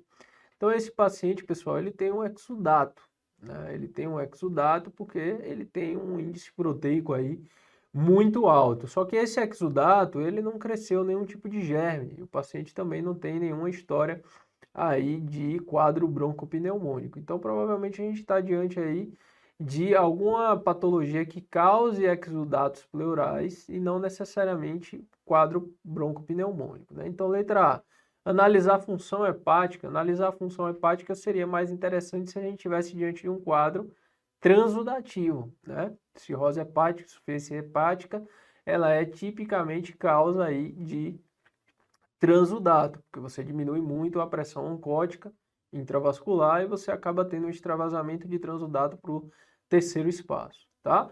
Angiotomografia pulmonar, qual que é o racional por trás disso aí? O paciente está com a dispneia progressiva aí há cerca de 2 semanas, né? Ele pode ter um TEP, um tromboembolismo pulmonar, né? O tromboembolismo pulmonar é uma causa de derrame exudativo não neutrofílico, né? Pode vir até um eosinofílico, não relacionado aí a uma infecção. Então, essa é o gabarito da questão e contempla corretamente aí. Dosagem sérica de NT-proBNP também não está muito relacionado, porque a gente pensaria em um derrame transudativo. Letra D, analisar novamente o líquido pleural. Não vai trazer mais informações adicionais. Letra E, avaliar positividade para fator reumatoide. Positividade para fator reumatoide, a gente já está procurando aí alguma doença autoimune, né? Doenças autoimunes podem fazer derrame pleural, mas é muito aí idiosincrásico, muito vago para isso daí. Não necessariamente ele teria essa história de dispneia associada, tá certo? Então, lembrar sempre aí dos critérios de Light, né? Não é para ficar fazendo conta na prova. Olha logo a proteína, igual a gente fez na questão anterior. Proteína maior do que 3,5 aí já pensamos em derrame exudativo. Criança do sexo masculino, 2 anos, com tratamento de pneumonia extensa bilateral com pneumatoceles. À direita, derrame pleural pequeno. À esquerda, febre persistente, 72 horas, depois de iniciada a administração de vancomicina. Leucocitose, desvio para a esquerda. A punção pleural, aspirou 250 ml de líquido seroso, levemente turvo, com 100% de neutrófilos, né? pH de 6,8, DHL de 1.200, glicose de 30, bacterioscópico com gram positivo. Cultura estafilococo dourado, né? Que atitude adotaria nesse caso? Então aí você está diante de uma criança de 2 anos, né, que está apresentando um empiema pleural, certo? Aí na letra A ele dá aqui, ó, drenagem fechada. Na letra B ele dá toracocenteses repetidas. Na letra C, pleuroscopia com drenagem fechada. Na letra D, toracotomia com decorticação precoce. E na letra E, drenagem pleural fechada com injeção de fibrinolíticos, né? Então, esse paciente ele está fazendo febre persistente, tirou aí 250 ml de líquido na toracocentese, né? E cresceu aí, então, um germe na cultura, tá certo? A gente, pessoal, não tem tanta informação assim no enunciado para poder chegar à conclusão de qual seria aí o tratamento mais adequado para esse paciente, né? O que a gente sabe é que pacientes aí que estão aí com tratamento já antibiótico terápico há um certo prazo, né? Já está com vancomicina, 72 horas de vancomicina, está no estágio bem grave, talvez a gente deva adotar condutas um pouco mais agressivas, né? Fazer logo uma cirurgia, uma pleuroscopia com a drenagem pleural fechada na sequência, né? O paciente vai sair aí com dreno, a gente vai lavar essa cavidade pleural, né? Ao invés de só colocar um dreno, esse derrame aí ele pode já estar loculado, mas realmente faltam informações aí no enunciado para a gente poder dar a resposta com maior precisão, tá certo? O que a gente precisa relembrar aqui são os critérios de complicação do derrame pleural, né? Então, se você tem aí um pH muito ácido, um LDH estourado aí maior do que 1000 e uma glicose consumida, você já tem um derrame pleural complicado. E se você tem uma bacterioscopia positiva, né, com pus saindo do espaço pleural, é porque esse derrame complicado ele já está em fases mais avançadas, né? Na fase 1, que é a fase que a gente geralmente resolve só com a drenagem, a gente pode não encontrar ainda bactéria na bacterioscopia, porque as colônias bacterianas elas ainda são muito escassas, né? Então, se você tem uma bacterioscopia já positiva, muito provavelmente você está numa fase 2, para frente, né? Então, daí talvez a melhor resposta para aquela questão realmente ser uma pleuroscopia com uma drenagem pleural fechada na sequência. Porque nessa fase, a gente vai aí sim lançar mão de uma deloculação pulmonar. A gente vai tirar todas essas traves de fibrina, todo esse conteúdo gelatinoso, e o pulmão vai expandir naturalmente após isso, né? Na fase 3, aí já não adianta mais eu só tirar o conteúdo do espaço pleural. Eu preciso decorticar o pulmão para poder fazer com que ele não fique mais ali encarcerado pelaquela pleura espessada e ele possa reexpandir naturalmente, ocupando aí todo o espaço pleural, certo? Os pacientes que não têm condição clínica de serem submetidos a esse procedimento, né? Vocês estão vendo que é um procedimento bem cruento, então o paciente ele precisa ter o status clínico adequado, a gente acaba tendo que submeter esses pacientes a uma pleurostomia. Obviamente que numa criança de 2 anos, dificilmente a gente vai precisar fazer isso daqui, tá certo? Seguindo em frente, o paciente com derrame pleural é submetido à toracocentese diagnóstica, cuja análise citológica do líquido demonstrou presença de plasmócitos em grande volume. Assinale a assertiva que contém a principal diagnóstica, a principal hipótese diagnóstica, né, para esse paciente. Letra A, tuberculose. Letra B, mieloma múltiplo. Letra C, mesotelioma pleural. Letra D, infarto pulmonar crônico. Letra E, neoplasia de pleura metastática. Tuberculose pleural, a gente não encontraria plasmócitos no líquido pleural, né? A gente encontraria um exudato linfocítico com adenosina deaminase elevada, tá? A letra B é a resposta dessa questão, tá? Mas é um quadro clínico bem raro. No C, mesotelioma pleural, a gente encontraria aí exudatos com predomínio de células mesoteliais, tá certo? Na letra B, a gente encontraria um exudato com predomínio de células eosinofílicas, né, do infarto pulmonar crônico. E na letra E, neoplasia pleural metastática, a gente evidenciaria um exudato linfocítico com predomínio celular compatível aí com a metástase do paciente, né? Como ele tem plasmócitos, né, isso daí vai ser provavelmente um mieloma múltiplo, tá certo? Essas questões, elas geralmente envolvem o diagnóstico, né? Mas também podem envolver aí a conduta em relação ao derrame pleural recidivante. E aí a gente vai ter 3 opções terapêuticas. A punção de repetição é para aquele paciente que tem uma sobrevida curta, né? Então eu vou fazer uma punção hoje e aí talvez eu faça mais 1 ou 2 punções com intervalos aí de 1 mês, 2 meses, e esse paciente vem a óbito. Então eu vou poupar ele de um procedimento mais invasivo do que uma punção e de ficar aí na sua terminalidade com um dreno pendurado no seu tórax, tá? A pleurodese vai ser o procedimento de escolha para a maioria dos casos. Mas para eu fazer a pleurodese, eu tenho que ter um paciente com bom status performance, um KPS aí maior do que 70. Eu preciso ter uma expansão pulmonar completa, ou pelo menos de 80% do pulmão, né? E o paciente ele precisa não estar infectado, precisa ter melhora dos sintomas respiratórios, né? Depois do esvaziamento do espaço pleural, tá certo?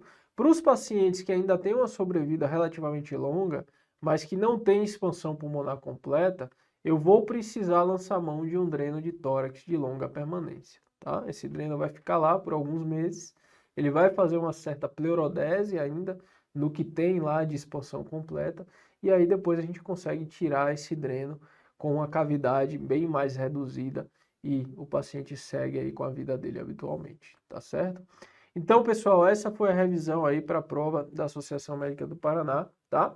Espero que vocês tenham gostado e na prova mesmo, na véspera mesmo da prova, deem mais uma revisada no diagnóstico do câncer de pulmão, epidemiologia, lembrar lá do subtipo mais frequente, que é o adenocarcinoma, e focar aí em derrame pleural, tá? Derrame pleural, tanto linfocítico, principalmente aí no que diz mais respeito à tuberculose pleural, tá?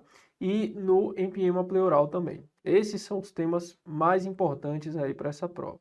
Boa sorte e até a próxima.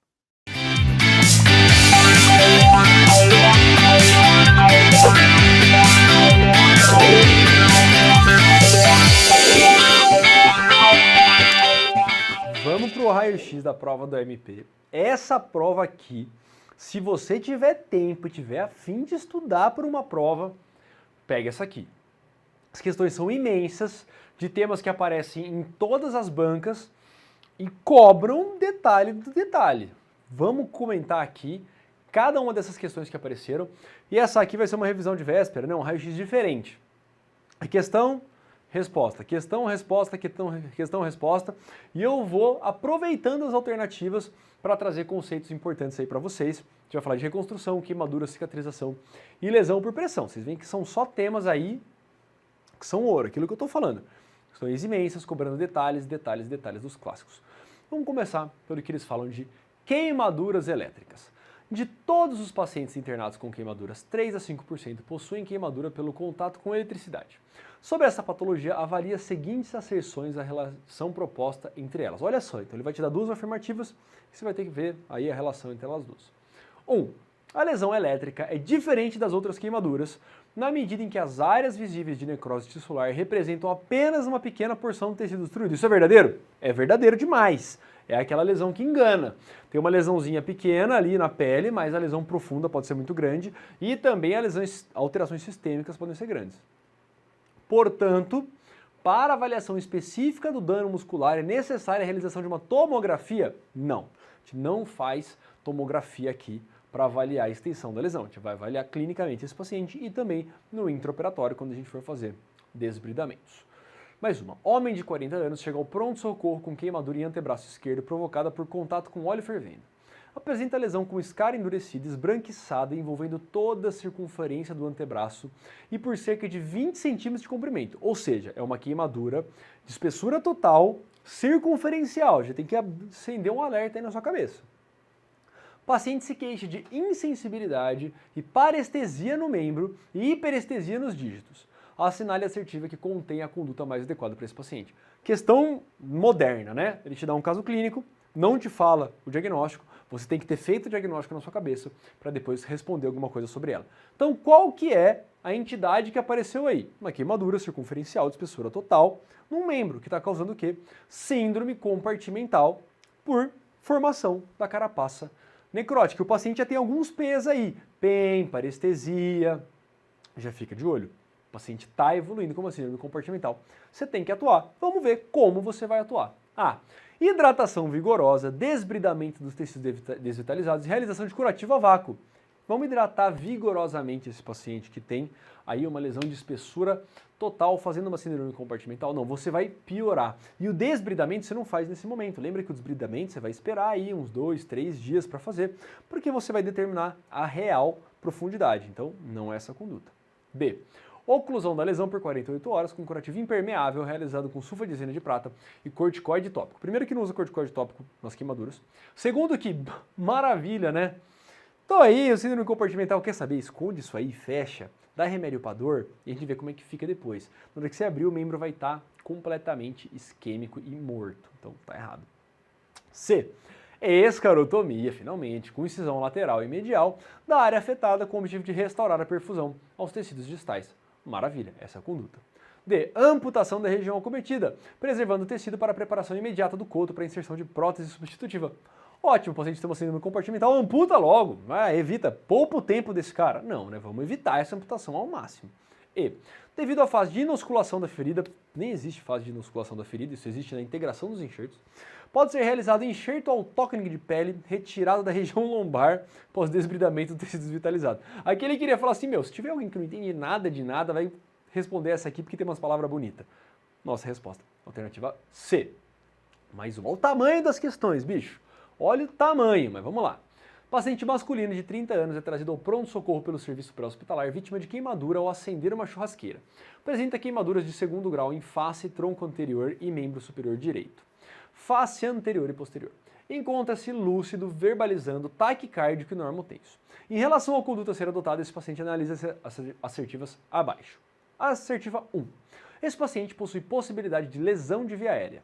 Tá bom, eles possuem, né, queimadura ali de toda a parte superior do corpo, por chama. Portanto, o estado respiratório deve ser avaliado continuamente, sim, e a via aérea de eleição, se necessário, deve ser cirúrgica, de modo algum. Via aérea de eleição é intubação orotraqueal. Você vai fazer uma cirúrgica, se você perdeu o time, o paciente já chega com toda a via aérea, a epiglote, tudo é demasiado e você não consegue intubar, tudo friável. 2. A reposição volêmica para esse paciente deve ser restrita a pequenas quantidades de volume, monitorizada através da pressão venosa central, dando-se preferência às soluções colóides. Está tudo errado, completamente errado. Você vai calcular de acordo com a TLS, 2 vezes superfície corporal queimada vezes o peso, dá o volume que você precisar de cristalóide aquecido, preferencialmente Schindler lactato. Coloide nas primeiras 24 horas aumenta a mortalidade. 3. Uma radiografia de tórax normal na admissão descarta lesões broncopulmonares nesse paciente e contraindica o uso de antibiótico terapia com espectro para grãos positivos. De modo algum.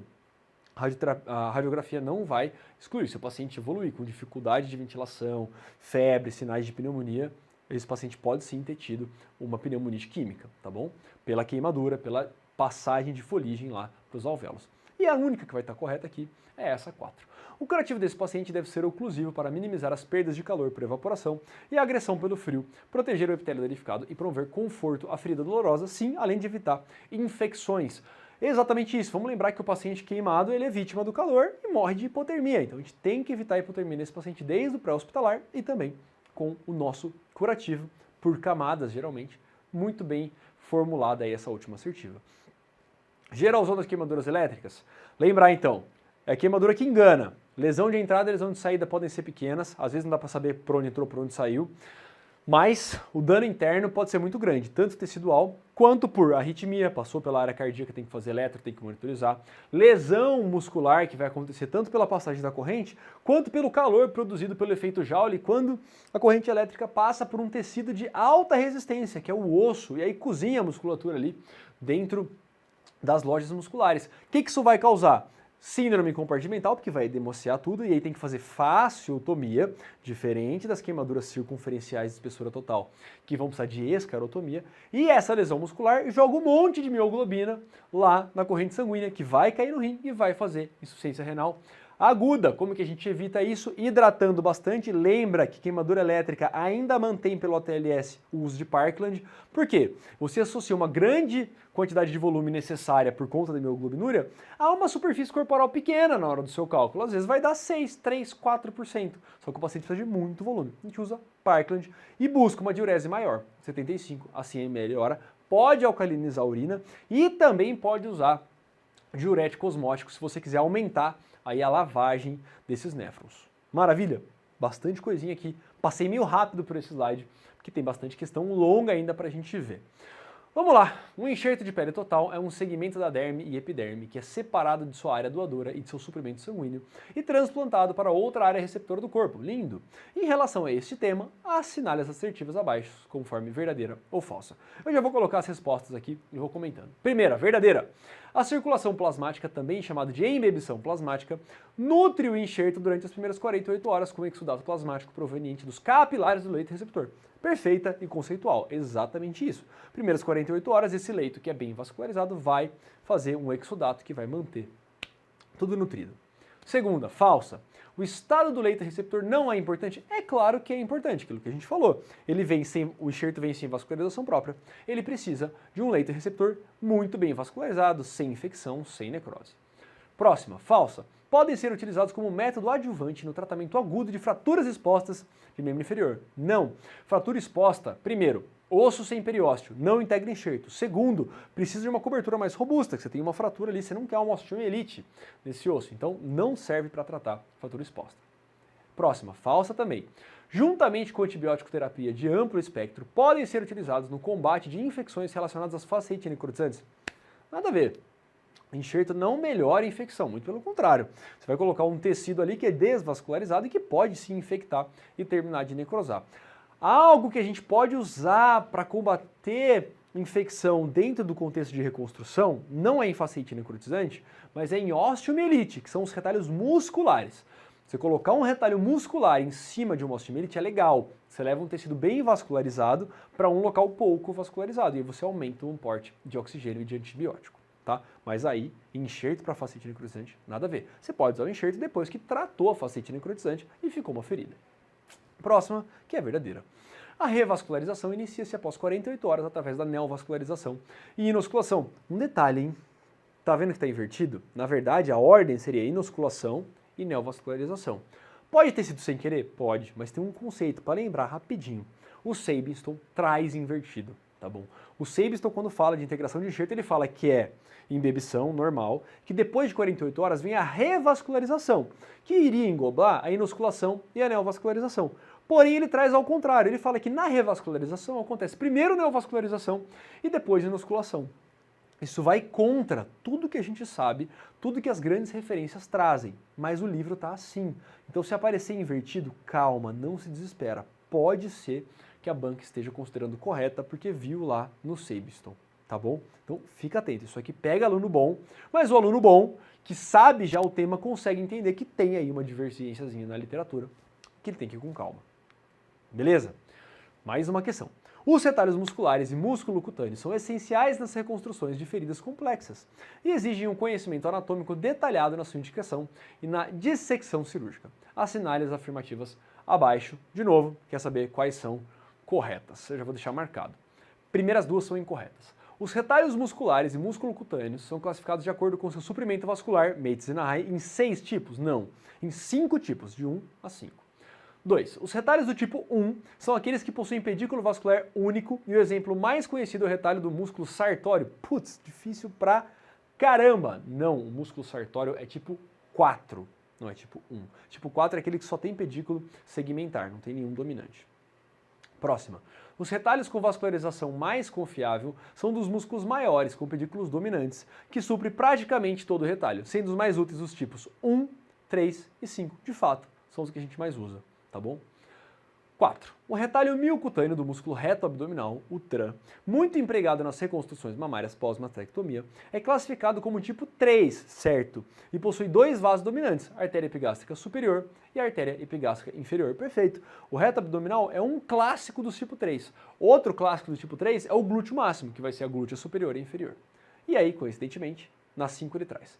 O retalho do músculo grande dorsal é classificado como tipo 5, com um pedículo dominante, artéria tóraco-dorsal e outros pedículos segmentares secundários. Isso aqui é uma boa classificação, é perfeito do tipo 5, e o grande dorsal e o peitoral maior são os grandes clássicos do tipo 5. Um parênteses, tá? Eu falei coincidentemente a próxima ia falar do glúteo máximo, eu confundi, é outra questão, segue o baile, vai acontecer ainda.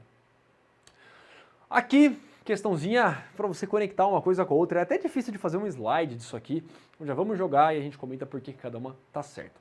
Enxerto de pele de espessura parcial. Vamos falar alguma coisa sobre ele. Vamos lá.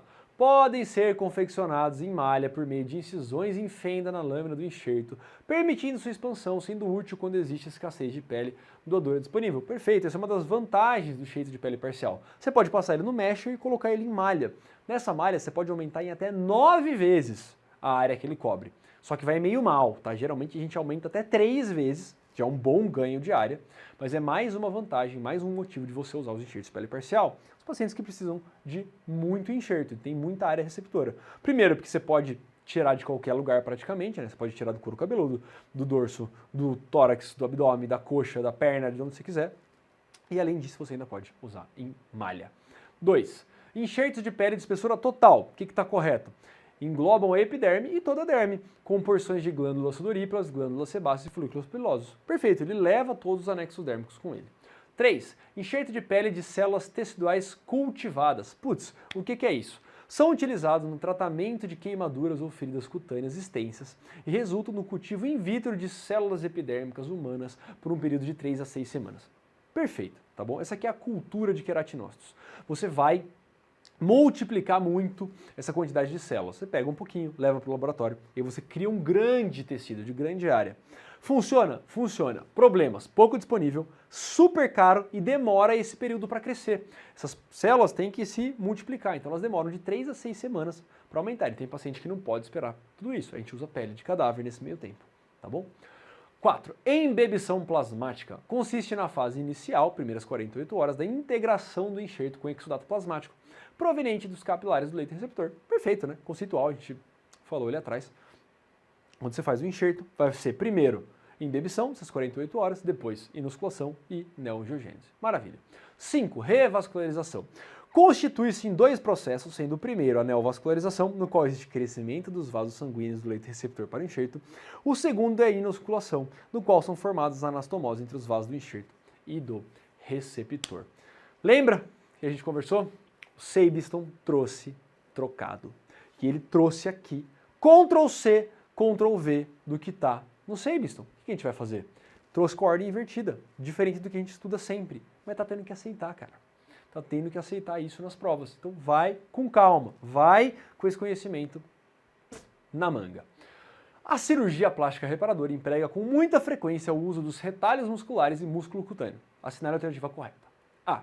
No que se refere à confiabilidade da anatomia vascular e utilidade como retalho, os músculos menores com muitos pedículos segmentares são os mais úteis? Não, pelo contrário. Lembra que a gente falou lá atrás? Músculos grandes, do tipo 1, 3 e 5, são os mais confiáveis, porque tem um pedículo dominante ali, ou 2, que vai tomar conta de tudo. Então esses com muitos pedículos segmentares, como os tipo 4 do sartório lá, não são muito confiáveis. Você usa ele para cobrir pequenas áreas ali, puxar um pouquinho para cá, mas com medo dele necrosar. B. Quando comparados aos retalhos de pele, os retalhos musculares são menos volumosos, menos rígidos e mais maleáveis para se adaptar às feridas com contorno tridimensional irregular. Sim, isso aqui está correto. Quando a gente pega, por exemplo, uma ferida no couro cabeludo que eu tenho que fazer um retalho, o que a gente usa de retalho aqui? Geralmente, a gente usa ou o anterolateral da coxa, que é um retalho delgado e de uma área grande, mas a gente usa muito o retalho de grande dorsal. Você traz só o músculo, sem ilha de pele, porque ele é fininho, maleável, é facinho. Você põe ele e forma do jeito que você quiser. E aí dá o formato correto aqui do couro cabeludo, do crânio. E aí depois você enxerta a pele por cima desse músculo. C. O retalho músculo cutâneo transverso do músculo reto abdominal, o TRAN, é muito indicado nas reconstruções mamárias para apresentar apenas pedículos segmentares? Não, pelo contrário, o TRAN vem do músculo reto abdominal, que é um tipo 3, que tem 2 pedículos principais, terra epigástrica superior e inferior, e por isso é muito confiável. Se ele tivesse só segmentares, ele teria tipo 4, que é o menos confiável. D. O retalho miocutâneo do músculo grande dorsal também é utilizado nas reconstruções mamárias. Sim, por ter vários pedículos segmentares sem pedículo dominante, o que favorece a sua rotação. Pelo contrário, o pedículo dominante, que é a artéria tóraco-dorsal, é o que faz ele poder rodar aqui para frente. Muito bem. Os segmentares dele a gente corta. Ele é um tipo 5 de medicina raia. Tem um dominante e também tem segmentares que a gente poderia confiar caso a gente ligasse o dominante. Mas quando a gente faz reconstrução de mama, a gente roda baseado no pedículo dominante. E essa aqui é a do glúteo máximo, que eu me confundi lá atrás. E. O retalho muscular de glúteo máximo possui pedículo único. Não, o pedículo único seria um Mates tipo 1. O glúteo máximo é o clássico do tipo 3, assim como o reto abdominal. Aqui, glútea superior e glútea inferior vão nutrir esse retalho. Tá certo? Mais uma. No que diz respeito aos retalhos, é correto afirmar que... Vocês veem, cara, são questões longas, são questões pesadas, que tem muito conceito. Use essa prova aqui para estudar cirurgia plástica, se você tiver tempo. Usa, mas usa com gosto. Vamos lá, então, o que é correto nessa? A. Os retalhos faciocutâneos são retalhos axiais e não são pediculados? Pelo contrário, os faciocutâneos, eles são geralmente axiais e são pediculados. Você mantém o pedículo. Tem também como fazer retalhos faciocutâneos aleatórios, tá bom? Por exemplo, o retalho VY lá do glúteo. Não tem um vaso específico, são vários perfurantes ali e ele vai ser considerado um retalho aleatório. Beleza? B.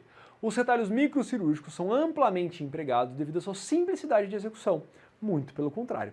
O retalho microcirúrgico é o retalho mais complexo de todos. Exige equipe especializada, exige material específico, exige um hospital com um respaldo eficiente de UTI, etc. C. Os retalhos em VY são retalhos de avanço e muito empregados nas reconstruções auriculares, pois nesta região não há necessidade de alongar cicatrizes. Tem nada a ver com nada aqui essa questão. Não tem nada correto. D.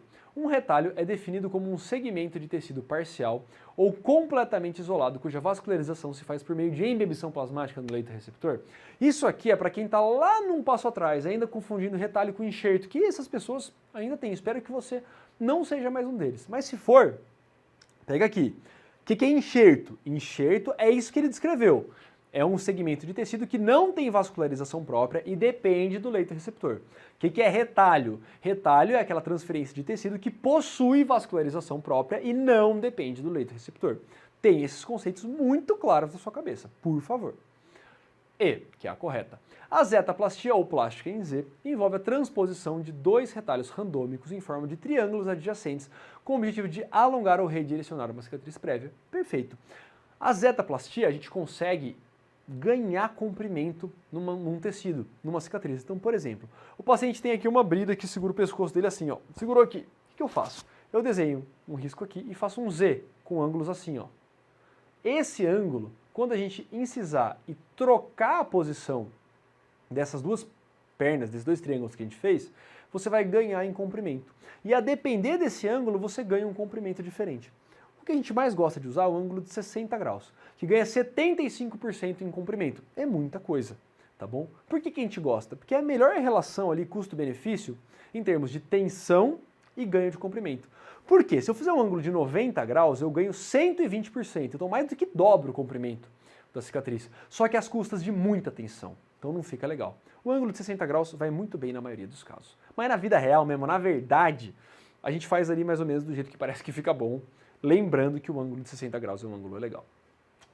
Qual a sequência correta de complexidade reconstrutiva no fechamento de uma ferida? Isso aqui ele quer que você lembre da escada da reconstrução. A correta vai ser essa aqui, ó. Fechamento linear, enxerto de pele, retalho de músculo e pele e o retalho livre. É essa escadinha aqui que ele queria que você tivesse na cabeça. E lembrasse, tem que ter essa noção, tem que saber essa sequência aí.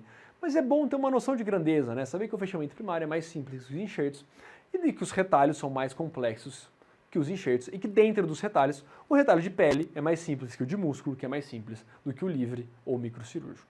Tá bom? Cicatrização, vamos lá, questãozinha pesada uma atrás da outra. Feridas crônicas são ferimentos que não puderam prosseguir por meio de um processo reparador de maneira ordenada para produzir a integridade anatômica e funcional por um período de 3 meses. Tá? Essa é uma das classificações de feridas crônicas. Diversos fatores podem influenciar nesse processo. Assinale a assertiva abaixo que contém um fator responsável por esse defeito no seu mecanismo fisiopatológico. Vamos lá. Tabagismo promove vasodilatação periférica? Não, promove vasoconstrição periférica com diminuição do aporte de oxigênio e nutriente. Infecção. As bactérias prolongam a fase inflamatória e interferem na epitelização? Perfeito. E aí a ferida fica parada na fase inflamatória, não anda, não chega na fase proliferativa. Hipóxia. O oxigênio molecular participa ativamente da lise da membrana celular das bactérias envolvidas no processo infeccioso. Não é exatamente isso, né? O problema da hipóxia é que você não consegue ter o aporte suficiente de nutriente para você produzir as novas células, de você produzir matriz colágena e você manter ali aquele processo acontecendo de maneira adequada. Diabetes prejudica somente por promover um espessamento da membrana basal dos capilares, levando a uma perfusão diminuída no microambiente. Não, ela também tem um grande problema com quimiotaxia, você diminui o aporte ali dos neutrófilos, macrófagos, linfócitos que tem que chegar para o processo de cicatrização andar. Extremos de idade. Os 2 extremos de idade influenciam por uma imaturidade do sistema imunológico em produzir fatores produtores de colágeno. Não, né? Nas crianças você pode até ter alguma imaturidade, mas não, geralmente as crianças cicatrizam bem. Agora, quando a gente fala dos idosos, na verdade é a senilidade desses processos que fazem com que você tenha uma menor deposição de colágeno. Tem um detalhe interessante, os idosos em geral, apesar de terem uma cicatriz de menor força têncil, na maioria das vezes tem uma cicatriz de resultado estético melhor, exatamente por produzir pouco colágeno. Então você faz aqui uma pálpebra, uma blefaroplastia numa paciente idosa, essa cicatriz praticamente desaparece, ela quase não vê depois. Vamos lá. Mais uma. Os tecidos lesados tentam restaurar a sua função normal e a integridade estrutural após uma lesão, sendo esse esforço denominado reparo da ferida. Ótimo. E em relação a esse processo, assinale as assertivas abaixo e classifique-as em verdadeiras ou falsas. Vamos lá então. Primeira, verdadeira. A fase inflamatória é caracterizada pelo aumento da permeabilidade vascular, migração de células para a ferida por quimiotaxia, secreção de citocinas e fatores de crescimento para a ferida. Perfeito, é exatamente isso que acontece na fase inflamatória, além da hemostasia, que acontece antes de tudo isso, com uma vasoconstrição inicial e formação do tampão plaquetário. E aí depois, sim, você vai ter vasodilatação e aumento de permeabilidade, com a hemostasia já garantida. Próxima, verdadeira também. Os macrófagos aparecem 24 a 48 horas após a lesão e liberam citocinas e fatores de crescimento e realizam fagocitose dos patógenos. Perfeito, o macrófago ele meio que faz tudo. Quem é a grande célula que faz fagocitose? É o neutrófilo, mas o macrófago também faz, macrófagos, é o grande comedor, ele também faz fagocitose. Mas o principal efeito dele, a principal função, é essa de orquestrar as próximas fases, produzindo interleucina 1, interleucina 6, fator de crescimento de fibroblasto, óxido nítrico, etc. Próxima, falsa. A fase proliferativa da cicatrização é caracterizada pela hemostasia inicial. Não, isso acontece na fase inflamatória. Próxima, falsa também. Os linfócitos regulam a liberação das interleucinas. Não, são os macrófagos que fazem isso. Eles são, sim, os maestros. Os linfócitos são os lentócitos. Chegam tarde lá no processo de cicatrização. E a próxima, verdadeira também. Os fibroblastos são células especializadas que se diferenciam das células mesenquimais e sua função primária é sintetizar colágeno e toda a matriz colágena. Perfeito. Vamos lá, mais uma. As cicatrizes hipertróficas e quiloidianas são cicatrizes proliferativas caracterizadas por deposição excessiva de colágeno. Em relação a esse tema, assinale a afirmativa abaixo. Eu vou te dar um spoiler. Todas estão corretas. Primeira, queloides crescem além das margens da ferida original e raramente regridem com o tempo, predominando em indivíduos de pele escura. Perfeito, o queloide tem um fator genético muito grande. E a grande característica das feridas que têm uma cicatrização com queloide é que essa cicatrização começa a fugir das bordas da ferida e crescer como um tumor benigno. Segunda também vai ser verdadeira. Infecção, isquemia, diabetes mellitus, radiação ionizante, desnutrição, idade avançada e deficiências vitamínicas e de minerais são fatores que podem inibir a cicatrização de feridas. Sim, na verdade não tem nada a ver com queloide, cicatriz hipertrófica, mas podem inibir. 3. As cicatrizes hipertróficas são cicatrizes elevadas que permanecem nos limites da ferida original e muitas vezes regridem espontaneamente. Perfeito. Cicatriz hipertrófica ela vai se formar em áreas de tensão e elas tendem a não sair mesmo da área da incisão. Tem um corte ali, a cicatriz hipertrófica vai ali, vai abaular, vai engrossar um pouquinho, mas ela não vai fugir como um tumor. E ela regride espontaneamente com o tempo. E se você fizer compressão ali local, você acelera esse processo de regressão. Próxima, a inflamação prolongada e reepitelização insuficiente, como feridas por queimaduras, podem promover cicatrização hipertrófica. Sim, é verdade. Processo inflamatório na cicatriz favorece a formação de cicatriz hipertrófica. Não só, por exemplo, nas queimaduras, mas o uso de fios inabsorvíveis pode sim aumentar o risco. Desculpa, o uso de fios absorvíveis, que são absorvidos por processo inflamatório, vão gerar um processo inflamatório local na cicatriz e podem aumentar o risco de cicatriz hipertrófica. Então, um paciente que já teve uma cicatriz hipertrófica, na hora que você for fazer o seu subdérmico, o seu intradérmico, é legal usar nylon ao invés do nosso querido e amado monocrio, que a gente usa sim muito, mas ele aumenta em algum grau o risco de cicatriz hipertrófica. Vamos falar de lesão por pressão. A aulinha é pesada? É pesadíssima, mas aproveita que essa aula é o ouro. Essa prova é top para estudar. Vamos lá. Paciente feminina de 85 anos, obesa diabética, já deu sorte, hein? Obesa diabética chegar nos 85 já foi muito bem. Submetida à cirurgia para correção de fratura do colo do fêmur. Apresenta, após 7 dias de internação, lesões eritematosas com algumas regiões onde se nota perda cutânea e bolhas no dorso, região pré-sacral e nádegas. Podemos afirmar que, provavelmente, o que está acontecendo? Paciente idosa, diabética, obesa, que está internada, tem uma fratura, tem dificuldade de mobilidade, deve estar desenvolvendo lesões por pressão. A paciente provavelmente está desenvolvendo alergia ao lençol do leito? Não, né? Essa não é a nossa primeira hipótese. Paciente com lesões aparecendo em áreas de apoio, a gente vai pensar em lesão por pressão. B. A paciente desenvolveu escara de decúbito com classificação em estádio 3. Não, ela desenvolveu uma lesão por pressão, mas é de estádio 2, porque você tem lesão parcial da derme, com essas bolhas aí aparecendo sem exposição do subcutâneo. C. Uma vez que as úlceras de pressão estejam em estádio 2, a cirurgia é o único tratamento eficaz. Não. Lesões por pressão estadio 1 e 2 são de tratamento clínico. Você faz curativo, usa métodos de redução de pressão e troca decúbito. Graus 3 e 4 são cirúrgicos. D. As rotações de retalhos miocutâneos para tratamento de úlceras de pressão sempre são eficazes, mesmo em pacientes desnutridos, e evitam recidivas. Cuidado! Lembra que eu falo para vocês, em aulas, em outras revisões de véspera? Ó, lesão por pressão, a gente reconstrói se o paciente estiver bem e a ferida estiver bem. Então, a ferida está em bom aspecto, com tecido de granulação, sem necrose, sem infecção, em melhora, e o paciente está bem nutrido, com fator de risco controlado e clinicamente bem. Se ele estiver desnutrido, você pode colocar músculo, você pode colocar Jesus Cristo lá, que o risco de deiscência, o risco de necrose desse retalho é muito grande. E aí o que acontece? Se você faz um retalho, você cria uma área doadora para esse retalho. Então, se você tem deiscência no retalho e na área doadora, você passa a ter uma ferida muito maior do que era a ferida inicial. Então, tem que indicar no paciente que tem uma chance alta de sucesso. Se reconstruir o paciente que tem chance baixa de sucesso, ou que não troca decúbito, ou que está muito desnutrido, ou que está infectado, não vai dar bom. Você vai criar um problema muito grande para esse paciente e o risco desse problema acontecer é muito alto. E, que vai ser a nossa correta, a melhor forma de prevenir as úlceras de pressão é a movimentação do paciente em intervalos de tempo menores que 2 horas, emprego de colchões de ar e apoios em gel para sentar. Perfeito! Se ele não tivesse colocado emprego de colchões, uso de gel para sentar, nada disso, ele já estaria certo. O paciente que troca de decúbito a cada 2 horas não desenvolve lesões por pressão de graus 3 e 4. Não desenvolve lesões por pressão cirúrgicas.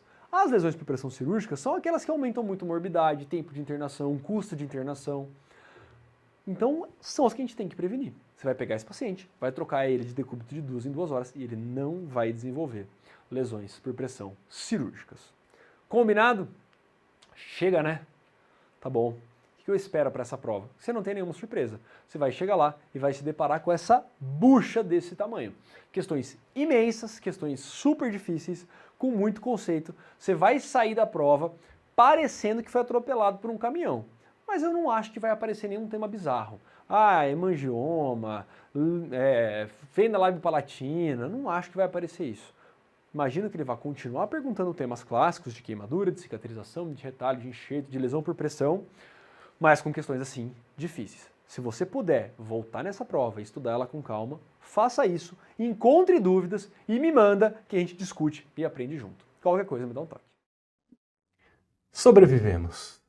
Sobrevivemos ao raio-x da banca da MP. E eu tenho certeza que vocês vão também sobreviver à prova que está chegando. Agora que você teve essa revisão, você está melhor preparado para entender como a prova funciona, para se preparar melhor. E você vai continuar estudando e revisando os principais erros, revisando as dicas que você pegou agora na nossa revisão e focando nos detalhes da MP, de como encarar essa porrada, porque a prova da MP é complexa. Mas você agora tem um pouco mais aí de entendimento de como fazer isso. Certo? Meus queridos, bom descanso, bons estudos, boa sorte na prova e eu conto com vocês na correção para a gente discutir junto como foi a prova e aprender mais sobre isso. Valeu, bons estudos, um abraço e até a próxima.